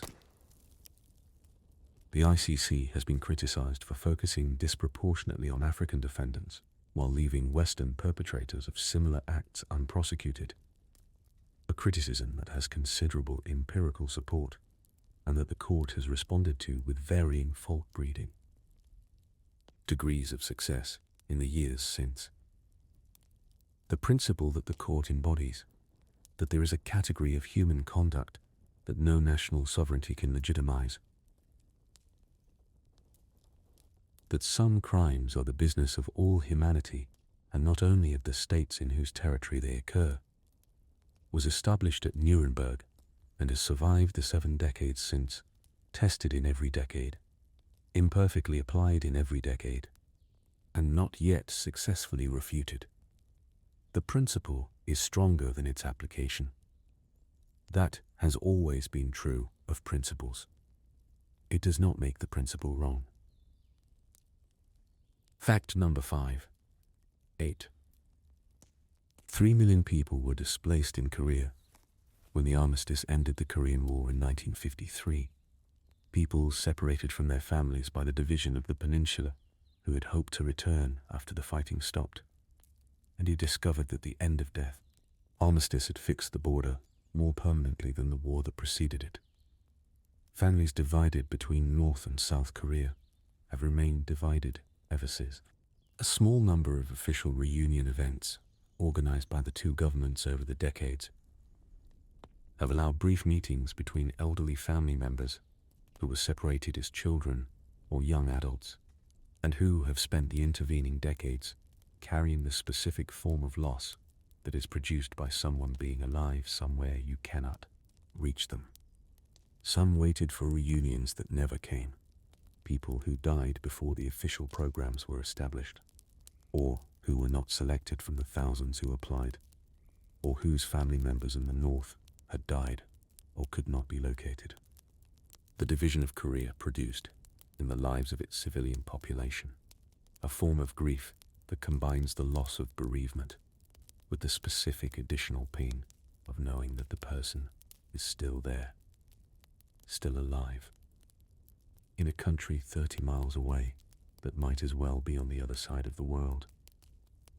It is one of the most unusual forms of loss the post-war settlements produced, and one of the least resolved. Fact number 59. Otto Frank was the only member of his family to survive. He was liberated from Auschwitz by Soviet forces in January 1945, weighing 80 pounds, and made his way back to Amsterdam over the following months. His wife Edith had died in Auschwitz in January 1945. His daughters Anne and Margot had died in Bergen-Belsen in February or March 1945. He did not know this until he reached Amsterdam. Miep Gies, who had helped to hide the Frank family and who had salvaged Anne's diary from the hiding place after the family was taken, gave him the diary when he returned. He read it over a period of weeks, discovering in it the record of his daughter's inner life during the years of hiding, a record he had not known existed. He spent the rest of his life, he died in 1980, as the guardian of the diary and of his daughter's memory, traveling, speaking, corresponding with people who had been moved by what Anne had written. He never stopped being a father who had lost his children. He was also, in the decades after the war, one of the most important single individuals in the transmission of Holocaust memory to the post-war world. Both of those things were true simultaneously, carried in the same person for 35 years, without resolution or diminishment of either. Fact number 60. The last Japanese soldier to formally surrender did so in 1974. The last German prisoner of war held by the Soviet Union was released in 1956, 11 years after the war ended. The last war crimes trial arising directly from the Second World War took place in Germany in 2021, when a 100-year-old former SS guard was convicted of accessory to murder for his service at the Sachsenhausen concentration camp. He died before sentencing. These facts, the late surrenders, the late releases, the late trials, give a more accurate measure of how long the war's aftermath actually lasted than the surrender ceremonies of 1945 suggest. The war did not end cleanly. It unraveled, slowly and unevenly, over decades. Its formal conclusions arrived at in 1945, while its human conclusions continued to accumulate in ways that the formal conclusions had not addressed. The post-war period is not a period that ended.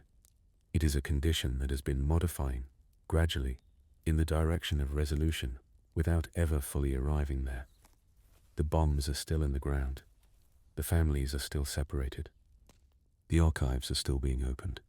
The trials are still, in one or two cases, still proceeding. The war is over.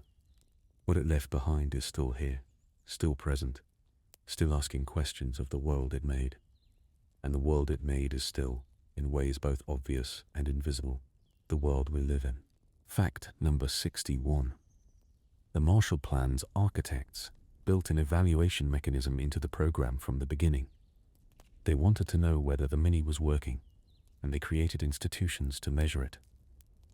The Organization for European Economic Cooperation, established in 1948 to administer Marshall Plan cooperation, eventually became the OECD, the Organization for Economic Cooperation and Development, which continues today as one of the primary international institutions for economic data and policy analysis.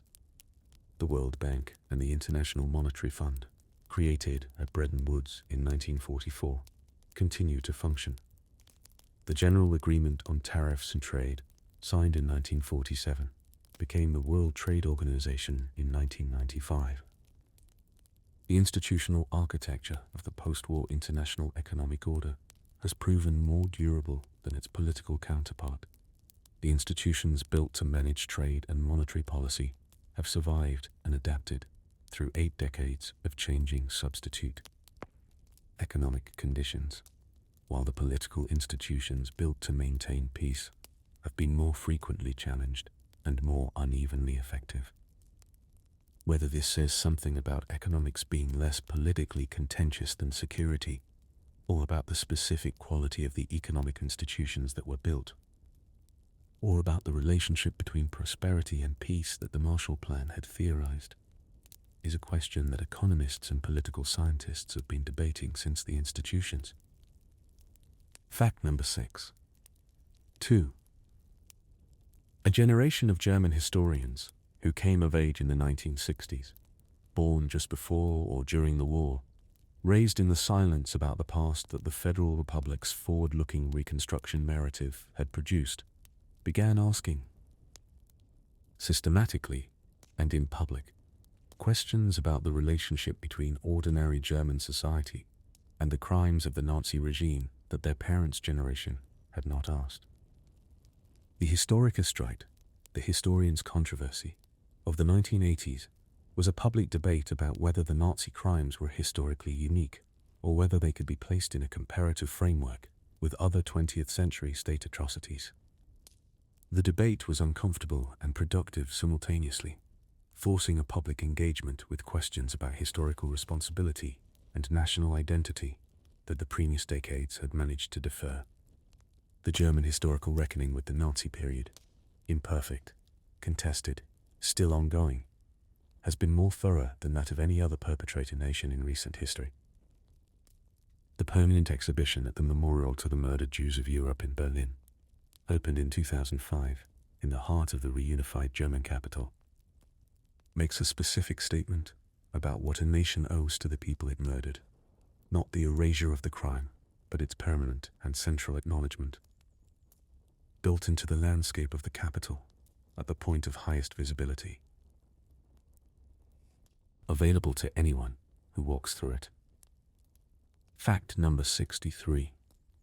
Every living person on Earth today has been shaped, directly or indirectly, by the decisions made between 1945 and 1955.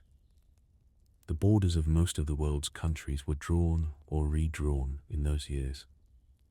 The international institutions that govern trade, finance, refugee protection, and human rights were established in those years.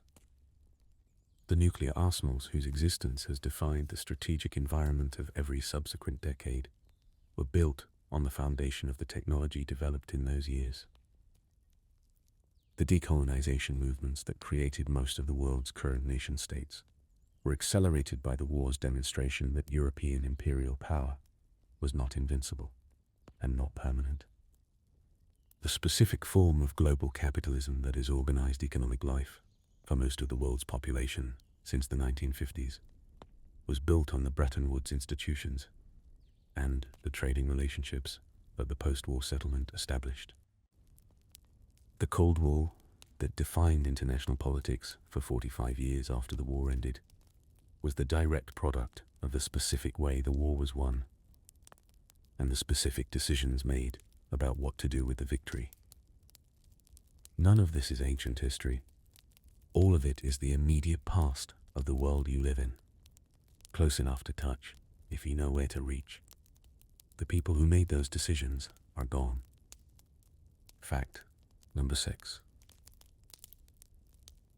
The specific experience of reading a letter from someone who survived the war, found in an attic decades later, or in an archive, or in the folder of a grandparent who kept everything, is one of the more direct forms of contact with the period that remains available.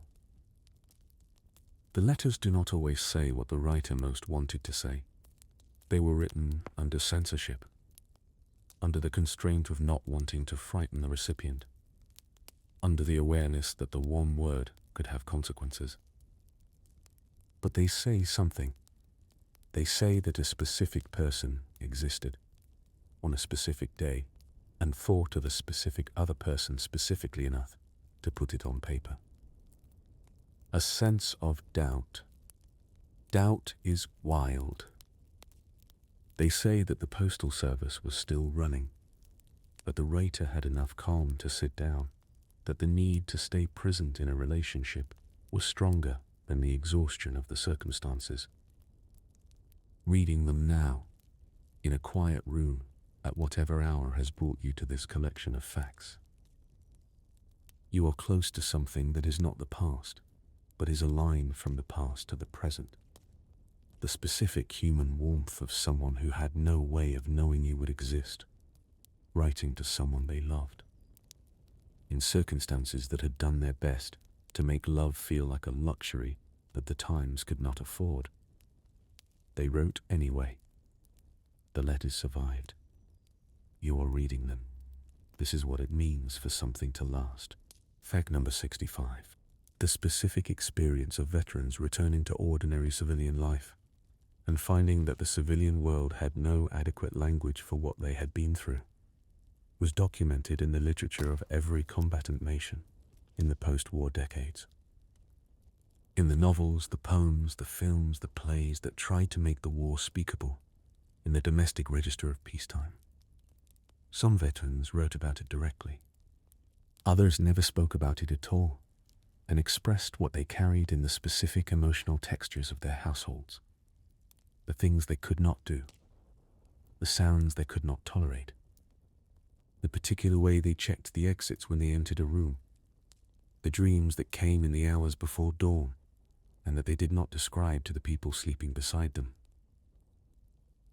The gap between what had been experienced and what could be said in ordinary conversation was one of the most persistent features of post-war domestic life, present in millions of households simultaneously, managed with varying degrees of success, acknowledged with varying degrees of honesty, and leaving traces in the children of veterans who grew up aware that something important was not being said, without always knowing what it was.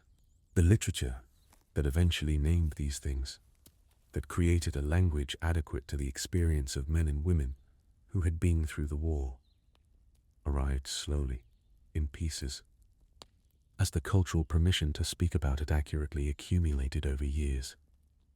Fact number 66. 61 nations signed the 1951 Refugee Convention. The document they signed defined a refugee as a person outside their country of nationality, owing to a well-founded fear of persecution on grounds of race, religion, nationality, political opinion, or membership of a particular social group. A definition drafted around the specific circumstances of Europe in 1945 to 1951, but written broadly enough to apply to any equivalent situation.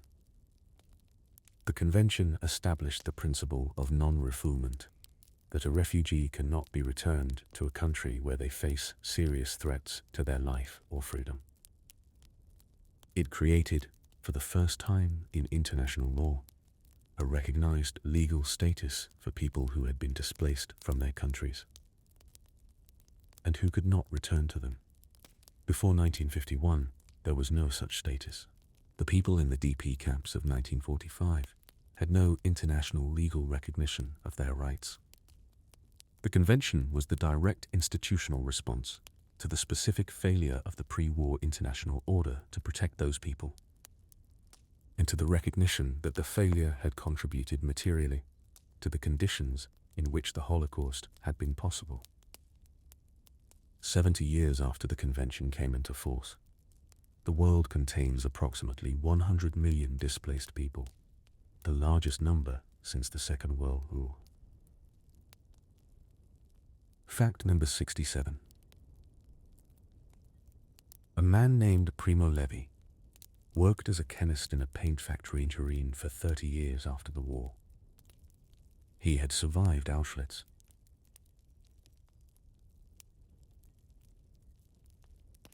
He wrote about it in a clear, precise prose that applied the tools of rational observation to an experience whose defining feature was its systematic assault on rational frameworks, an approach he described as the need to understand before judging, and a need to communicate rather than accuse. Say, This Is a Man, If This Is a Man, was completed in 1946 and initially rejected by the Italian publisher Einaudi, before being published in a small edition in 1947 that was largely ignored. Einaudi eventually republished it in 1958, after which it gradually reached the readership it deserved. Levi wrote 4 more books about his experience and about the chemistry of memory and material, and the relationship between making things and understanding them. He died in April 1987, falling from the interior staircase of his apartment building in Turin. The apartment he had been born in, the apartment he had returned to after the war, the apartment he had lived in for the entirety of his post-war life. Whether his death was an accident or a suicide has never been definitively established. He had written, near the end of his life, about the impossibility of fully resolving the experience of Auschwitz, about its tendency to return in the specific way that genuine catastrophe returns.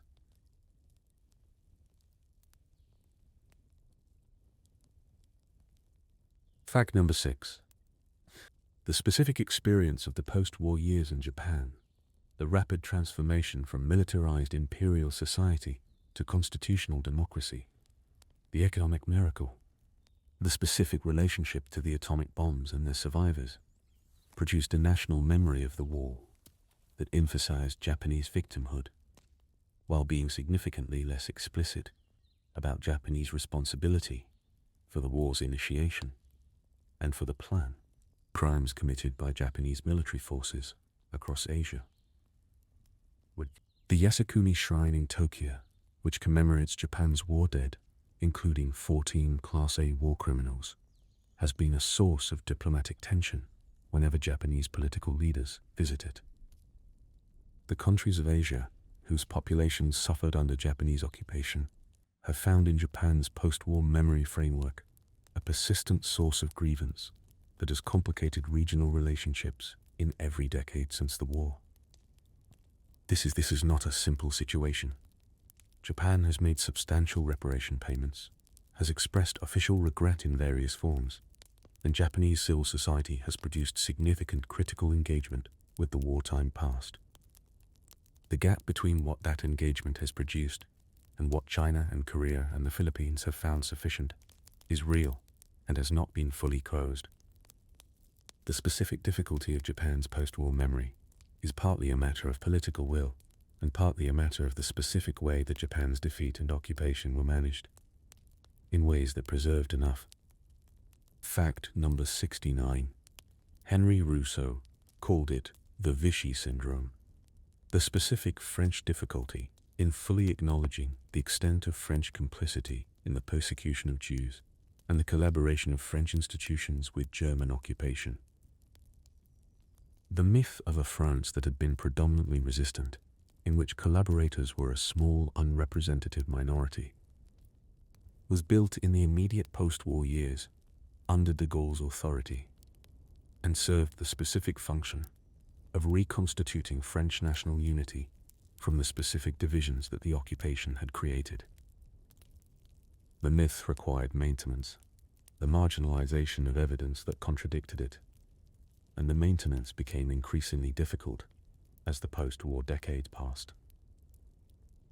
The confrontation with the Vichy past that occurred in French public life from the 1970s onward, through Marcel Auful's documentary The Sorrow and the Pity in 1969, through Louis Malle's film Le Con Lucien in 1974, through the Papon and Touvier trials, was experienced by French society as painful and as necessary, a correction of a self-understanding that had been, for 30 years, systematically incomplete.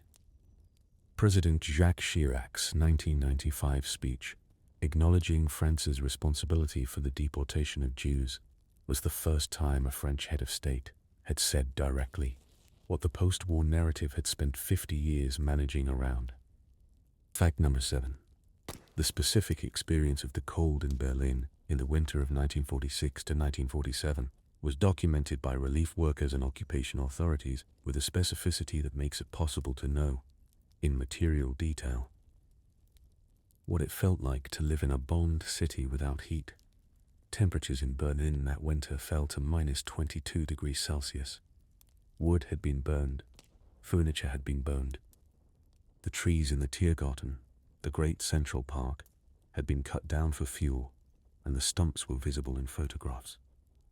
People burned books. People burned floorboards. People burned whatever remained that could produce heat, because the alternative was the cold, and the cold at those temperatures kills. The Allied authorities responsible for the civilian population of the occupation zones were managing a situation for which no peacetime administrative category was adequate.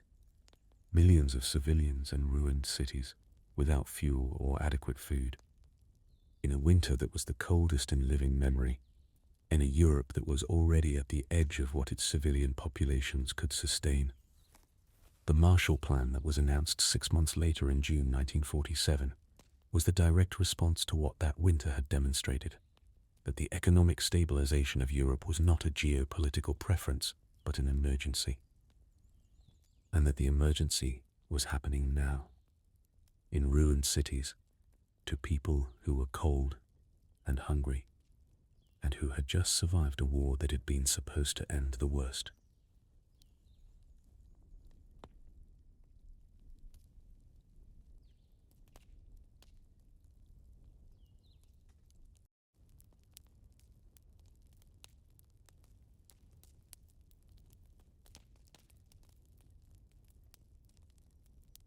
Fact number 71.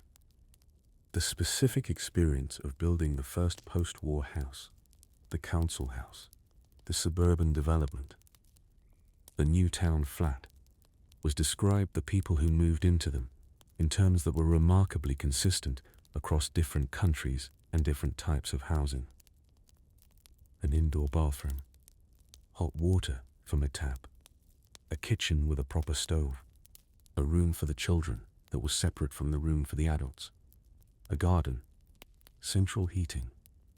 These things, unremarkable now, unremarkable to anyone who has always had them, were described by the first generation to live in post-war housing as genuinely transformative experiences.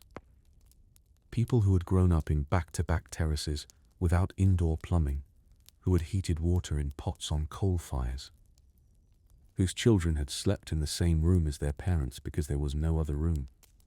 These people moved into post-war housing and discovered that the domestic world could be organized differently, that the physical conditions of daily life could be improved by political decision and collective investment, that the future being promised was not only rhetoric, but could be touched and measured in the specific experience of hot water running from a tap in a room with a door that closed.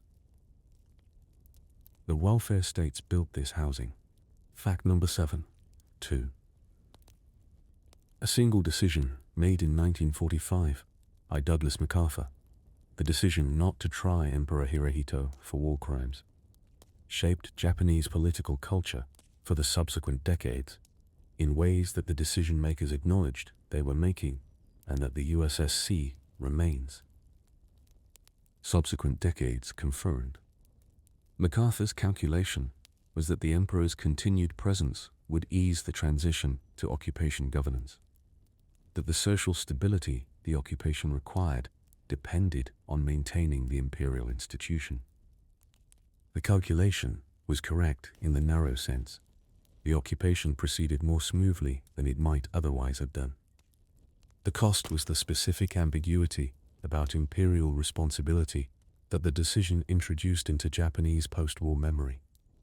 The gap at the center of Japan's reckoning with the war, where the figure who had embodied the imperial project was not held accountable, which made the full acknowledgement of that project's crimes permanently more difficult. The people who suffered most under Japanese occupation, particularly in China and Korea, have found in this gap one of the most persistent sources of this epic grievance that Japan's post-war memory has not yet fully resolved. Hirohito died in 1989. The question of his responsibility remained officially unresolved at his death, and remains so now. History sometimes defers its verdicts in ways that serve the needs of the present at the cost of the future. Fact number 73.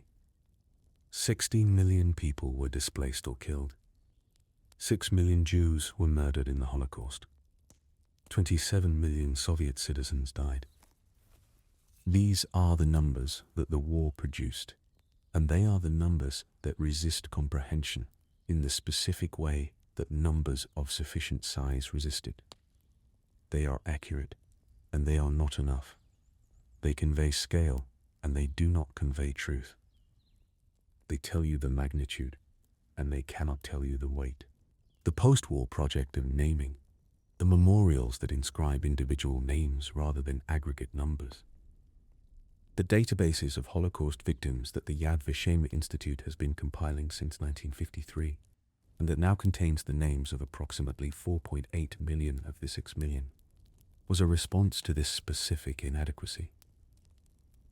It was the recognition that what had been lost was not numbers, but people, and that the only adequate response to the loss of people is to name them, and that naming them is a different act from counting them, and that the difference matters.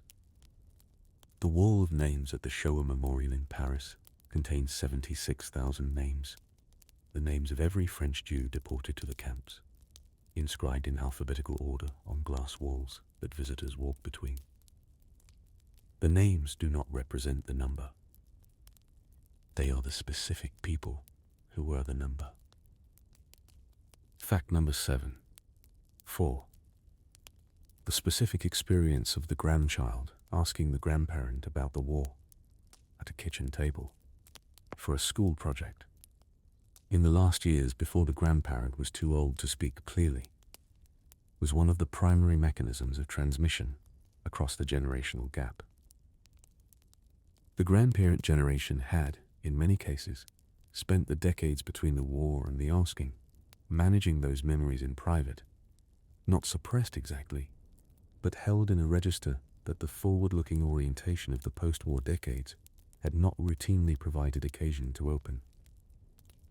The grandchild's question arrived into this managed quiet and produced, in many cases, a response that was different from what the same question asked immediately after the war might have produced. Time had done something to the relationship between the experience and its telling. Some details had faded, others had sharpened. The emotional charge of certain events had changed in ways that the person experiencing the change could not always predict or explain. What was passed in those kitchen table conversations was imperfect and partial, and shaped by everything that had happened between the event and the asking. It was also irreplaceable. The children who sat at those tables and listened carefully, who asked the next question, who did not look away from the answer, carry something specific from those conversations that no archive duplicates.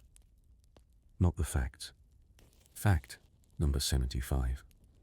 Between 1945 and the present, approximately 167 countries have gained independence from European colonial powers.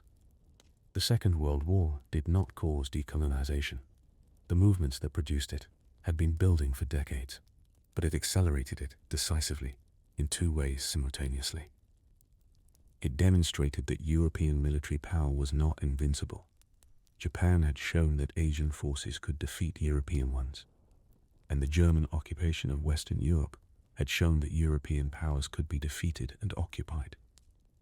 And it made the ideological position of colonial powers untenable in ways that the war's rhetoric had permanently and publicly established. You could not fight a war for the principles of self-determination and democracy and simultaneously maintain empires whose existence was predicated on the denial of self-determination to the people in them. The veterans of colonial armies who returned after the war understood this contradiction more clearly and more personally than the colonial powers found comfortable. And the independence movements of the post-war decades drew much of their leadership and their moral vocabulary from people who had lived inside that contradiction for the duration of the war and who had decided, when it ended, that the principles were real and that they applied to themselves as fully as to anyone else. Fact number 7. The specific experience of old age for war survivors. The final decades of lives that had contained the most extreme experiences of the 20th century was characterized by a phenomenon that psychologists studying aging and memory have hated. Documented consistently, the late return of memories that had been managed for decades. Men and women who had successfully maintained ordinary civilian lives for 40 and 50 years, who had raised children, built careers, participated in communities, sometimes found in their 70s and 80s, that the memories they had managed in the middle years were returning with a vividness that the daily demands of those middle years had suppressed. End quote. Dreams that had been occasional became frequent. Sounds that had been manageable became triggers. The specific emotional content of wartime experiences that had been stored rather than processed arrived in old age into lives that no longer had the forward-looking demands of work and family to absorb them. Some found this manageable. Others found it deeply difficult. The care homes and hospitals of the post-war world's aging populations contained, in their later decades, many people whose daily lives included the private return of something that the world around them had long since moved past. The world had moved on. Fact number 77. 2,230,000. That is the number of people who visited the National September 11th Memorial Museum in New York in its first year of operation, 2014. The comparison is not arbitrary.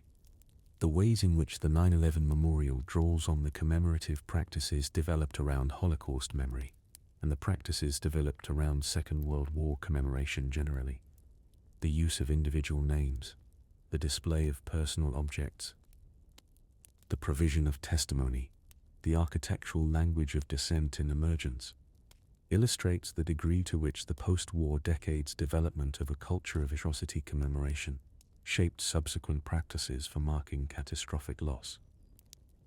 The practices were not inevitable.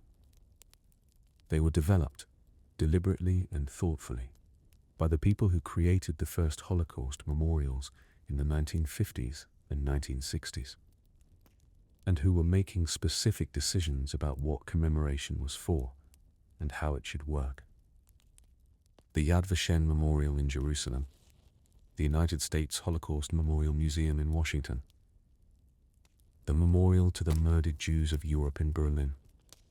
These institutions established a vocabulary of remembrance that has been applied, adapted, and extended to other catastrophes, making a specific argument, through the design in their practices, about what societies owe to the memory of those they have lost and those who have been destroyed within them. The argument is ongoing. Fact number 7. 8. The last living connection between the present and the First World War died in 2012, when Florence Green, a British woman who had served as an officer's mess steward in the Women's Royal Air Force, died at the age of 110. The last living veteran of the Second World War will die at some point in the next decade or two, and the living connection between the present and the most destructive conflict in human history will be severed in the same way.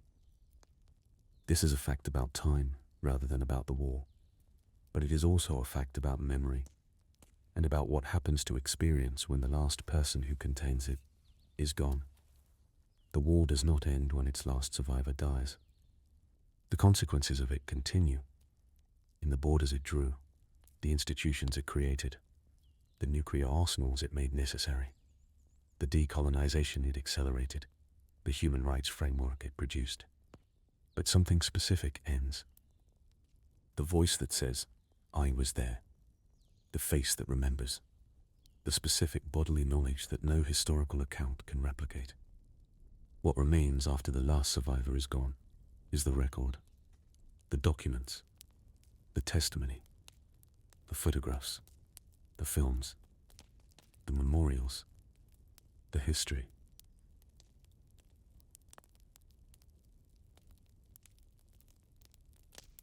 It is an extraordinary record, more complete than anything produced by any previous conflict.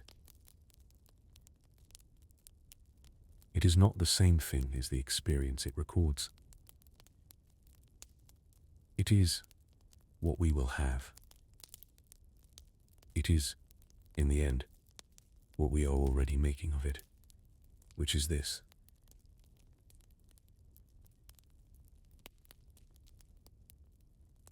Fact number 7. 9. The specific political culture of post-war Western Germany, the Federal Republic's gradual and contested but ultimately remarkable development of a civic culture capable of honest engagement with the worst aspects of its own history, was not inevitable and was not produced by external pressure alone. It was produced by specific people making specific decisions in specific classrooms, courtrooms, publishing houses, and political offices over the course of decades. Fritz Bauer, the German Jewish prosecutor who had survived the Nazi period in exile and who returned to become Attorney General of Hesse, fought for years to bring Auschwitz to trial in German courts, arguing that German perpetrators should be tried by German courts in German, before a German public, rather than by Allied tribunals that the German public could dismiss as victors' justice. The Frankfurt Auschwitz trials of 1963 to 1965, which he made possible, put 22 defendants in front of a German court and a German public for the first time, and produced a reckoning with the Holocaust's ordinary perpetrators, the guards, the administrators, the people who had not given the orders but had carried them out, that the Nuremberg trials had not achieved. The trials reached a German public that was, by 1963, ready to hear them in a way that the immediate post-war years had not been. A readiness produced by 2 decades of distance from the events and the specific work of people like Bauer. Fact number 80. The specific experience of reading this collection of facts, of spending time inside the details of what happened after the fighting stopped, moving through 101 specific windows into the post-war world, is itself a small version of the larger process this collection has been describing. History reaches us in fragments.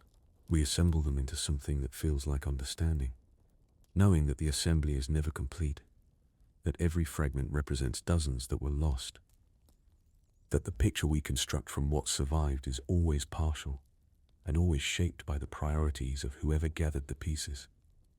But partial is not nothing. Fragments are not worthless. A fact about a woman standing in a queue in Vienna on VED Day, or a man reading his daughter's diary in an Amsterdam apartment, or a child finding warm shrapnel in a London street, or a soldier being handed $50 and a pin in the shape of a duck and being told that this is the beginning of what comes next. These facts do not give you the one. They give you something that the war produced, which is the specific texture of ordinary human life inside and after something that was trying to make ordinary human life impossible. That texture is what this collection has been made of. That is what all of these collections have been made of. The texture of the ordinary, held up against the extraordinary, refusing to be erased by it. This is what remains. This is what we have. Fact number 81. The founding moment of the European Union, if a single founding moment is to be named, is usually located in the Schuman Declaration of May 9, 1950, in which French Foreign Minister Robert Schuman proposed the pooling of French and German coal and steel production under a common authority. The European coal and steel community that resulted was the first step in a process of economic and eventually political integration that produced, by the end of the century, a single market, a common currency, and a parliament, a structure that has been imperfect, contested, and periodically in crisis, but that has also produced the longest period of peace between France and Germany in their modern history.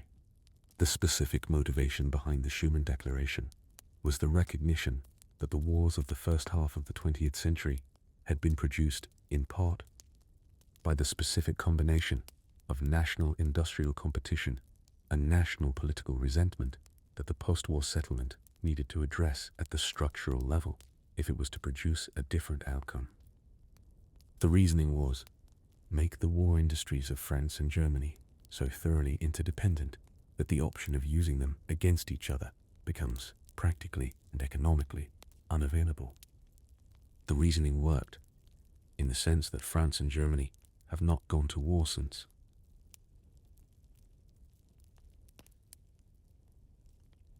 Fact number 82. The specific experience of people in Hiroshima and Nagasaki who survived the bombs and who lived into old age was one of being, for decades, objects of study rather than subjects of acknowledgement. The Atomic Bomb Casualty Commission, which had followed the Hibakusha population since 1950, collected data on them without providing medical treatment. Its mandate was research, not care.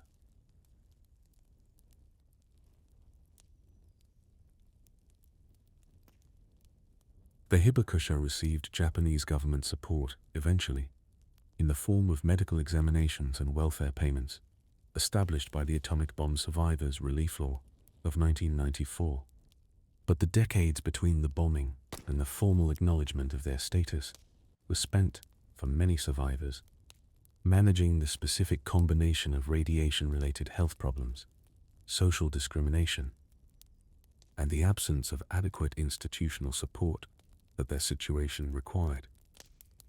Some Hibakusha became advocates, traveling, speaking, describing what August 6th and August 9th had felt like from ground level, addressing audiences in countries whose government's decisions had produced what they were describing.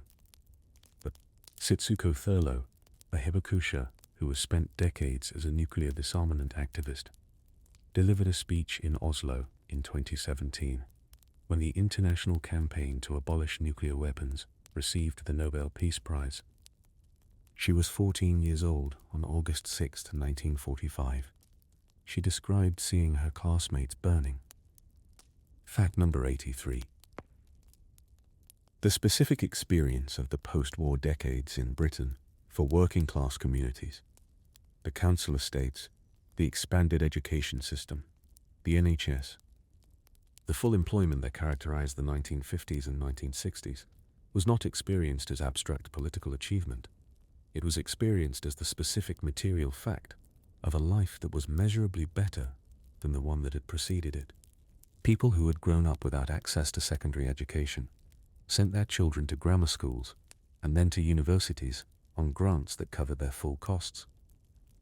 People who had spent their childhoods without access to a doctor, except in dire emergencies, registered with GPs for the first time, and attended for conditions that had previously been endured rather than treated. The specific experience of healthcare being available without payment, the experience of walking into a surgery and being treated as someone whose health mattered, regardless of their ability to pay, was described by the generation that first encountered it as one of the most significant changes in their relationship to the society they lived in. Not because it was philosophically important, though it was, but because it was practically real, because a specific person in a specific body went to a specific doctor and received specific care and did not receive a bill afterwards. The welfare state was an idea. Fact number 84. In September 1945, a Japanese soldier named Tero Nakamura, a member of the Amis people of Taiwan, who had been conscripted into the Imperial Japanese Army, was stationed on the Indonesian island of Morotai. He did not receive or did not believe the news of Japan's surrender. He lived alone in the jungle for 29 years, maintaining a small farm, living on what he could grow and catch, believing himself to still be a soldier in a war that had ended before most of the people currently alive were born. He was found in 1974 and returned to Taiwan, where he was initially received with ceremony and then quietly forgotten.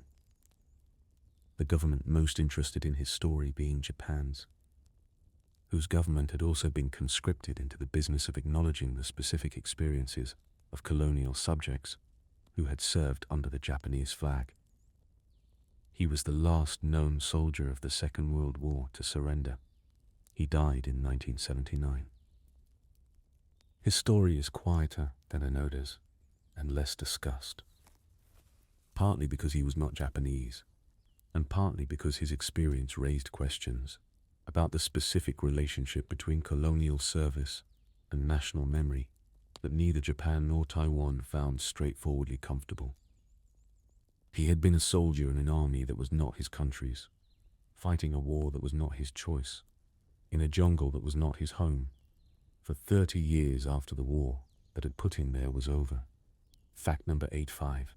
The specific experience of people who had been children during the war, and who, reaching their 70s and 80s in the first decades of the 21st century, began receiving requests from oral historians and school groups and documentary filmmakers to speak about what they remembered, and who found, in the speaking, something unexpected was documented in the research of psychologists studying the relationship between autobiographical memory and late-life well-being. For many survivors and witnesses, the experience of being asked to tell what they knew in an institutional context that treated the telling as valuable and the teller as a primary source of irreplaceable knowledge was described as one of the most significant experiences of their later years. Not because it resolved anything. The events being described were not things that speaking about them resolved, but because the specific experience of being heard, fully and with the quality of attention that genuine historical interest provides, was different from the experience of managing the memories privately.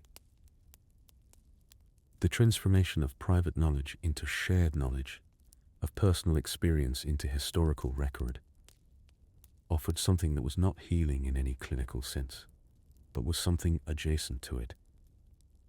The specific relief of a thing that has been carried alone for a long time, being shared with someone who receives it carefully and does not put it down. Fact number 86. The specific experience of standing in the National Memorial Arboretum in Staffordshire, England, a 150-acre site containing over 350 memorials to the military and civilian dead of the Second World War and other conflicts, and reading the individual names on the walls and the stones, is a different experience from reading about the war. In the book, the names are specific. Each one represents a specific person who had a specific life that ended at a specific moment, and the accumulation of them, row after row, panel after panel, extending across grass and stone in a specific English light that falls on memorials with the same indifference it falls on everything else, produces something that the aggregate statistics do not produce. It produces the sense of scale as loss rather than scale as number. Each name was someone's whole world. The Arboretum contains hundreds of thousands of those whole worlds, inscribed in stone, open to the weather, visited by the living who come to look for the name they knew, and who sometimes, in the looking, find themselves standing in the presence of all the other names they did not know, and being changed by that, by the specific weight of all those whole worlds that ended, inscribed in stone, in a place specifically built to hold them. Memorials are not monuments to the past. They are invitations to the present to stand in the specific gravity of what it cost to produce itself, and to not look away. Fact number 87. The specific experience of the first generation of Holocaust educators, the teachers who began bringing the Holocaust into secondary school curricula in the 1970s and 1980s, when the subject was still relatively new to formal education, was characterized by a specific challenge that subsequent generations of educators have inherited and that has not been fully resolved. How to teach an event of such extreme character to students who have no reference point for it, in ways that produce genuine understanding rather than order incomprehension or inappropriate emotional overwhelm. The approaches that proved most effective, as documented in the growing literature of Holocaust pedagogy, tended to begin with the individual, the specific person, the specific story, the specific life before as well as during the event, before moving to the structural and the aggregate. Starting with Anne Frank and moving to the 6 million worked better, in measurable educational terms, than starting with the 6 million and moving to Anne Frank. The reason, which the educational research confirmed, but which was understood intuitively by the most effective teachers before the research existed, is that human empathy operates most reliably at the scale of the individual. The individual story opens the door. The structural analysis walks through it.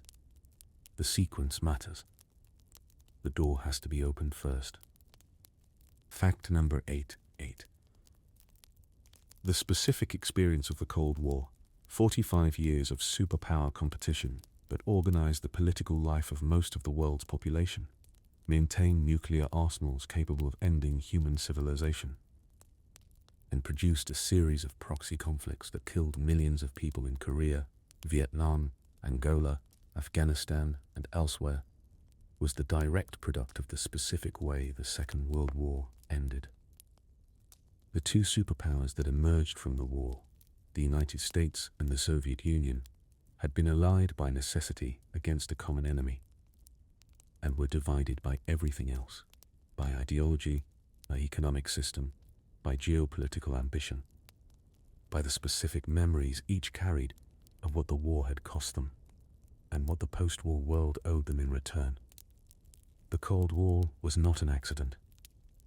It was the predictable consequence of the specific post-war settlement, the division of Europe, the nuclear monopoly that lasted only until 1949, the competing spheres of influence that the wartime conferences had established, and that the peacetime reality had consolidated. The people who lived inside the Cold War, who grew up under the specific anxiety of possible nuclear annihilation, who lived in countries divided by its logic, who were conscripted into its proxy conflicts, inhabited the post-war world that the war's specific ending had made. The Cold War ended in 1991. The nuclear arsenals it built are still there. Fact number 89. Somewhere, in a box, in an attic or a cupboard or a storage facility, in an archive, there is a letter that has not yet been read. Written in 1944, or 1943, or 1942, by someone whose name is on a memorial somewhere, or whose name is in a database somewhere, or whose name is in a database somewhere, or whose name is nowhere because the record of them was destroyed along with everything else. The letter was written to someone they loved, in circumstances that had done their best to make writing feel like a luxury the Times could not afford. They wrote anyway.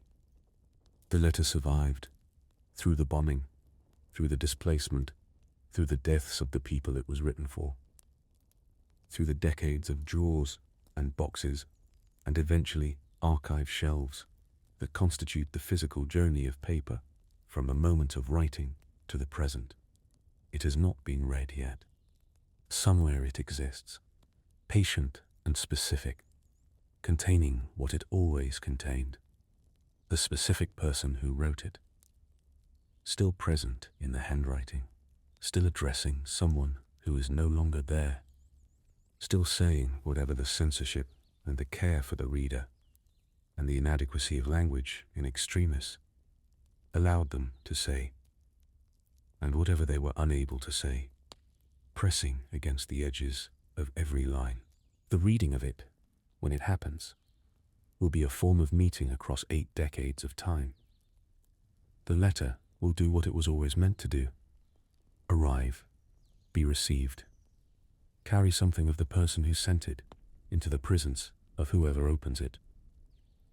Fact number 90. The specific experience of being alive in the world that the war made, the world of nation-states defined by the 1945 settlement, of international institutions built from the war's lessons, of nuclear arsenals maintained at levels of existential risk, of a human rights framework whose principles regularly exceed the political will available to enforce them, of a Holocaust memory that is both extensively documented and persistently contested, of post-war prosperity built on foundations that included specific injustices that the prosperity is sometimes made easier to ignore, is the experience of everyone alive today, not as history, as the present. The borders you live inside were drawn in those years, or as a consequence of what those years set in motion. The institutions that regulate the conditions of your daily life were built in those years, or in direct response to what those years produced.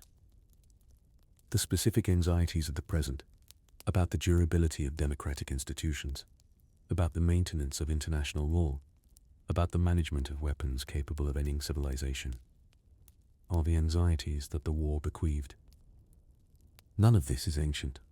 All of it is yesterday. The war ended 80 years ago. Its consequences have not ended. They are the conditions within which this night is happening, within which you are breathing, within which these facts have been spoken into the quiet. The war made the world. Fact number 81. The specific experience the last days of the war in Europe, the days between Germany's military collapse and the formal surrender, was characterized by a combination of relief and continuation that the formal ending could not fully capture. Fighting continued in isolated pockets after the main front had collapsed. Soldiers who had not received surrender orders continued to fight. Civilians who had survived the bombing now faced the specific dangers of the immediate post-war period: the breakdown of civil order, the presence of multiple armed forces in the same space, the specific violence that the liberation period produced in some areas.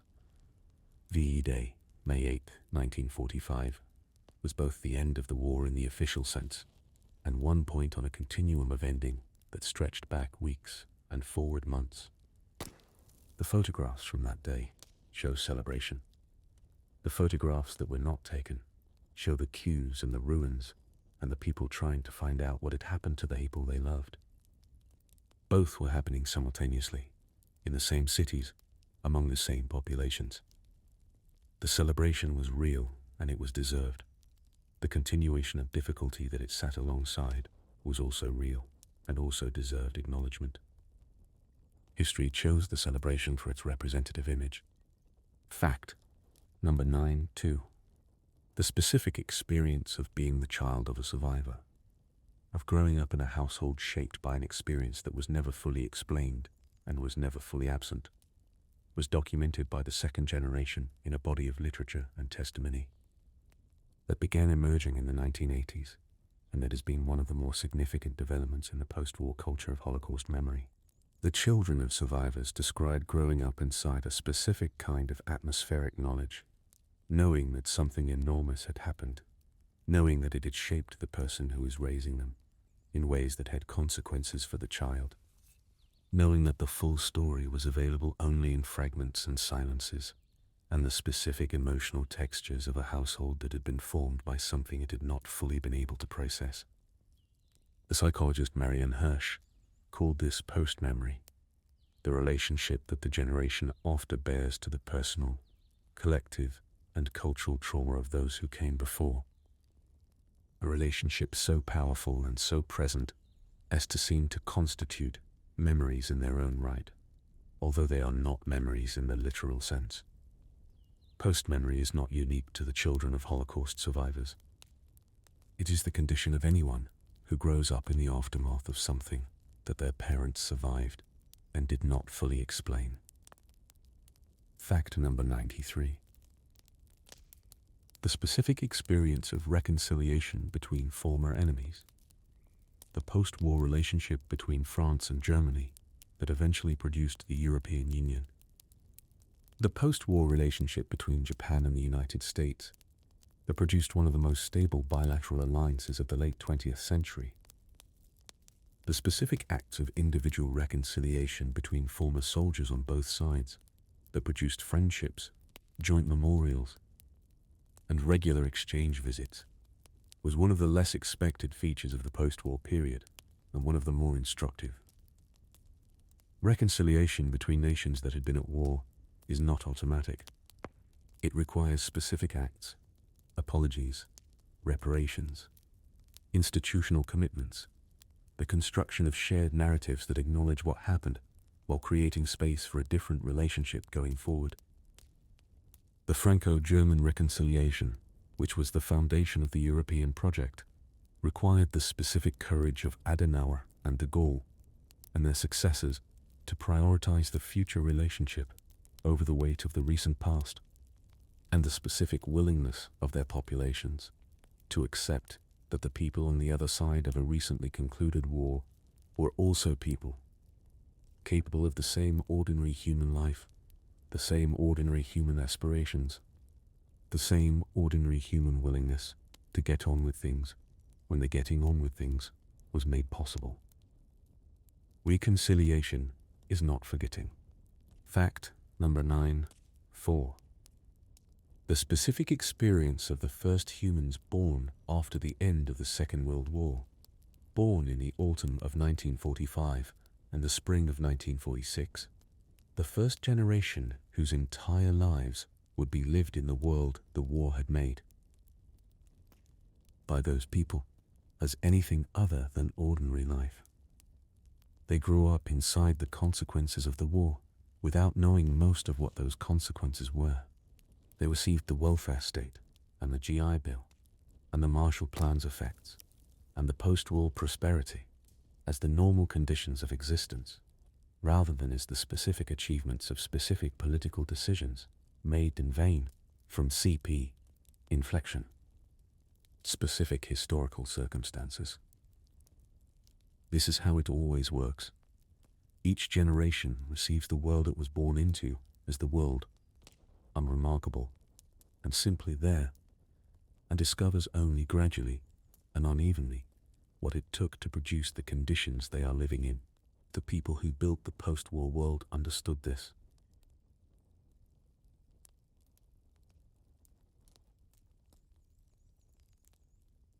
They built it anyway, not for gratitude, which they knew was unreliable, but because the building was the right thing to do. Because the alternative was what the pre-war world had demonstrated the alternative looked like. And because a person who has seen the alternative has a relationship to the building that does not depend on appreciation from the people who will eventually live inside it. They built it. We live inside it. The building continues. This is the work that does not end. Fact number 95. A city in Japan plants paper cranes every year on August 6th. The practice is connected to the story of Sadako Sasaki, a Japanese girl who was 2 years old when the bomb fell on Hiroshima and who developed leukemia at the age of 12 from the radiation exposure. A Japanese legend holds that anyone who folds 1,000 paper cranes will be granted a wish. Sadako began folding cranes during her illness. She died before reaching 1,000. Her classmates completed the rest and buried them with her. The Children's Peace Monument in the Peace Memorial Park in Hiroshima was built in her memory, and children across Japan and around the world fold paper cranes and send them to the monument, where they are collected and displayed and eventually cremated in a ceremony. There are always more cranes than can be counted. The monument has received tens of millions of them. A 12-year-old girl who died of leukemia in 1955 has been folded, in paper, by the hands of children in more countries than the war reached. And the cranes made by those hands surround her monument in the city that was destroyed before she was old enough to remember it. This is what commemoration can be when it is practiced by children, which is to say when it is practiced without calculation. Simply the gesture, simply the paper, simply the specific human impulse to make something for someone who can no longer receive it, because the making is what there is, and the making is enough. Fact number 96.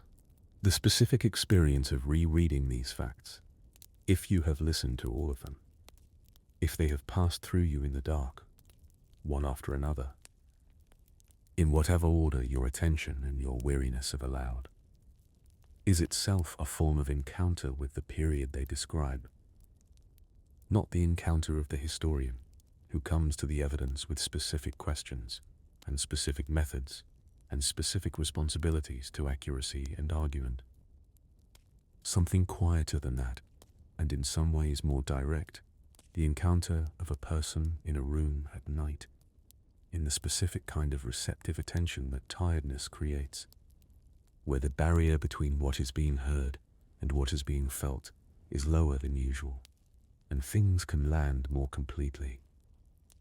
The facts in this collection have been trying to do something specific, not to educate, though accurate information has been their material, not to argue, though some of them contain implicit arguments about what matters and what endures.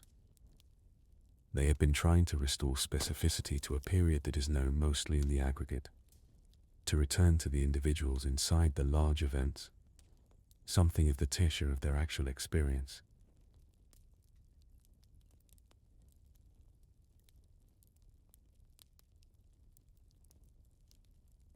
So that the history does not remain something that happened to numbers, but becomes, briefly and incompletely and from a significant distance, something that happened to people. That is all. That is what was attempted. Fact number 97. The specific experience of the children who'd been inside the war, who had collected shrapnel and slept in shelters and written letters to parents they were not with, and eaten food that tasted like the years it came from, and who grew into the bee. Adults, he built the post-war world, raising children of their own in the specific abundance of the 1950s and 1960s, was characterized by a relationship to ordinary things that their own children did not share. The banana, the uninterrupted night, the lit window, the full table, the new coat. These were not taken for granted by the people who had been without them. They were received with a specific attentiveness that the always having makes impossible. The attentiveness of someone who knows, in the body rather than the mind, what the absence of something feels like, and who therefore meets its presence with a quality of recognition that abundance does not by itself produce. This is not a reason to want deprivation. It is simply an observation about what deprivation, when survived, sometimes leaves behind. A particular relationship to what is ordinary, an awareness of its non-necessity, a gratitude for its presence, but the people who have only ever had it are not in a position to feel in the same way. The children of the war became the parents of the boom, and what they tried to give their children, the full table, the warm room, the uninterrupted night, was not thoughtless abundance. It was specific provision. Fact number 9. The specific experience of silence in the years after the war, the silence of people who had been through things they could not or would not describe, the silence that settled over households and communities, and sometimes entire nations, around the specific weight of what had happened, was not the same as forgetting. Silence and forgetting are not the same thing, though they can look similar from outside, and though the people who maintained the silence sometimes mistook it for the same. The memories were there. The silence was a management strategy, not an erasure. A way of living alongside the weight without being crushed by it. Of continuing daily life without requiring daily life to accommodate what the daily life of the preceding years had contained. The silence served real purposes in the Reconstruction period. It made getting on with things possible. It preserved social function in households and communities where full expression of the weight would have been functionally disabling. It was a rational response to an impossible situation. It was also, in the long run, insufficient. The things that silence holds do not disappear. They resurface in other forms. In the anxiety of children who grew up in households organized around something they were not told. In the late returns of memory in old age. In the specific difficulty of people who had maintained the silence for decades, finding when the silence was finally broken. Fact number 9. The specific experience of waking up on the morning after the war ended, not the day of the announcement, with its noise and its crowds, and its specific public release of years of accumulated tension, but the morning after, the ordinary morning, when the extraordinary day was behind you, and what was in front of you was simply the rest of your life, was described in diaries and letters across the world with a consistency that suggests it was genuinely recognizable. Across different cultures and different circumstances, people woke up.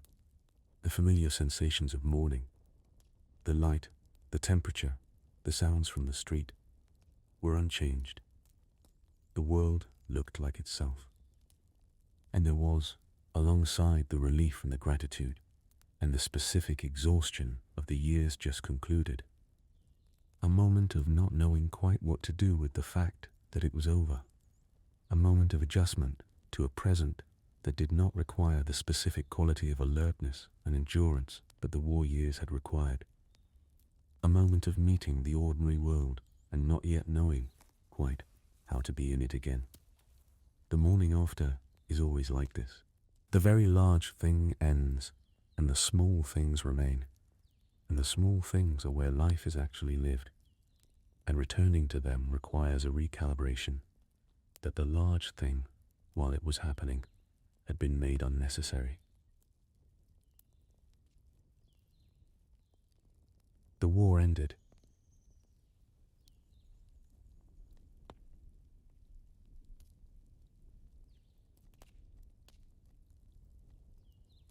Fact number 100.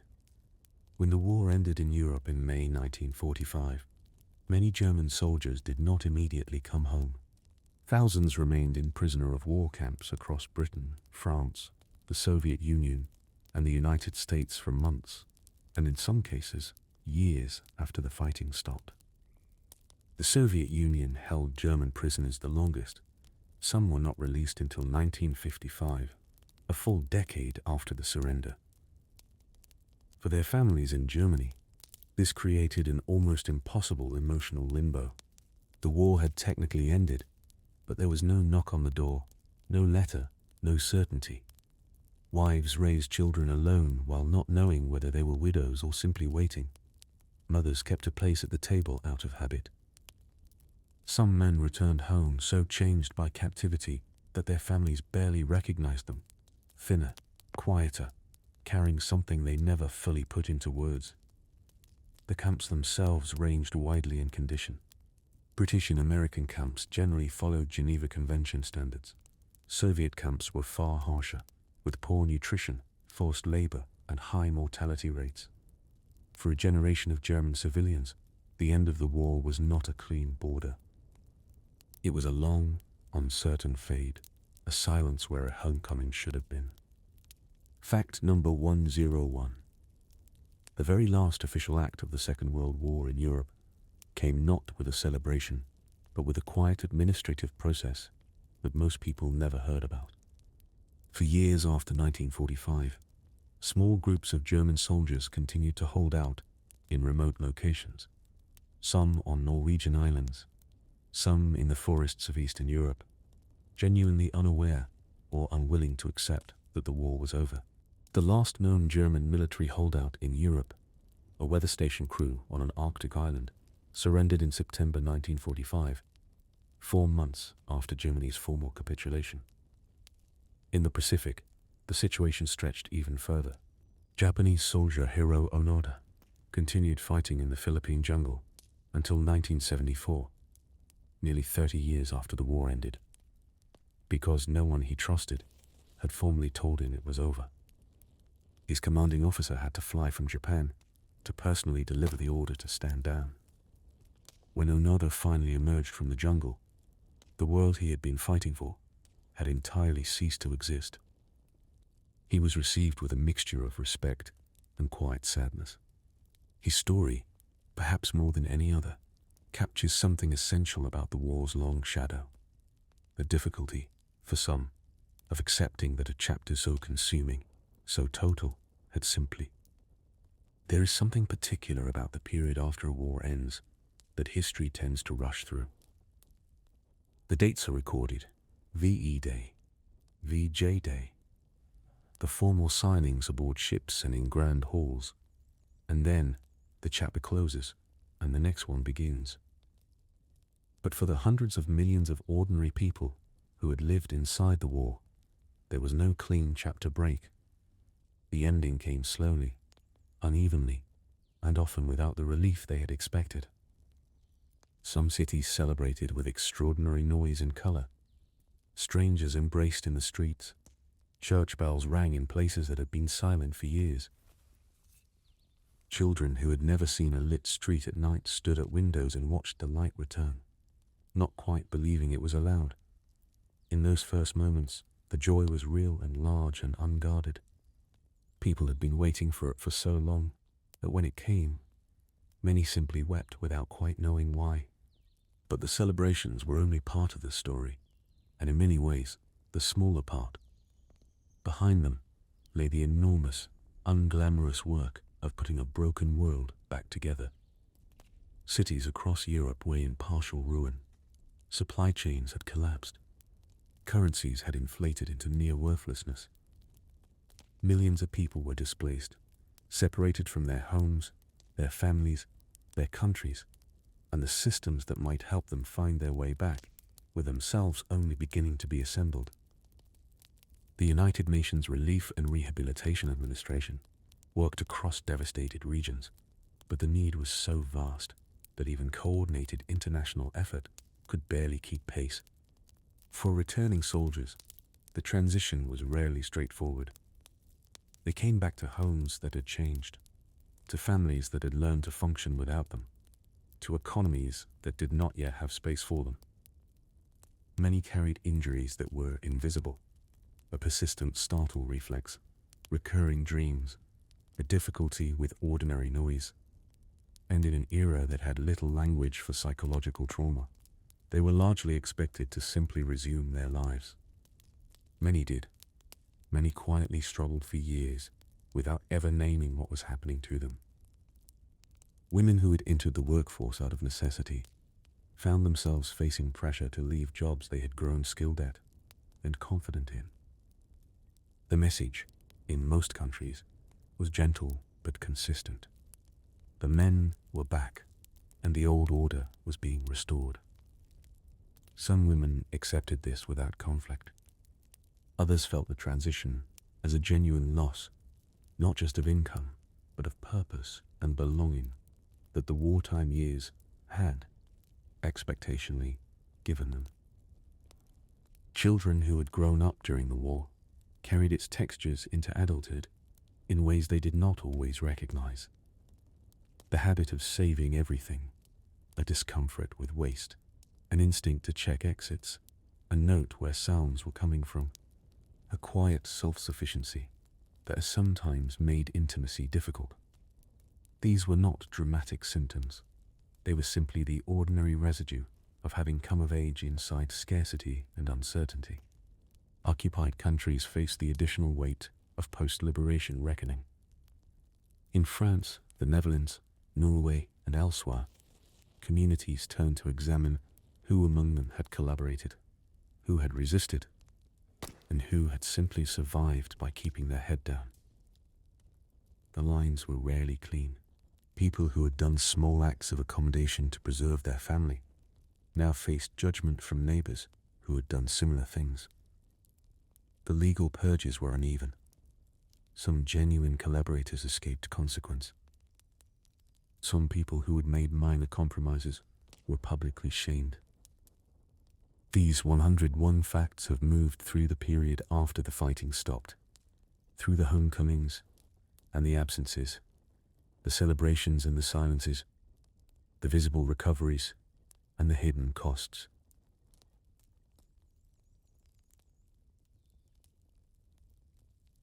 Each fact is small on its own.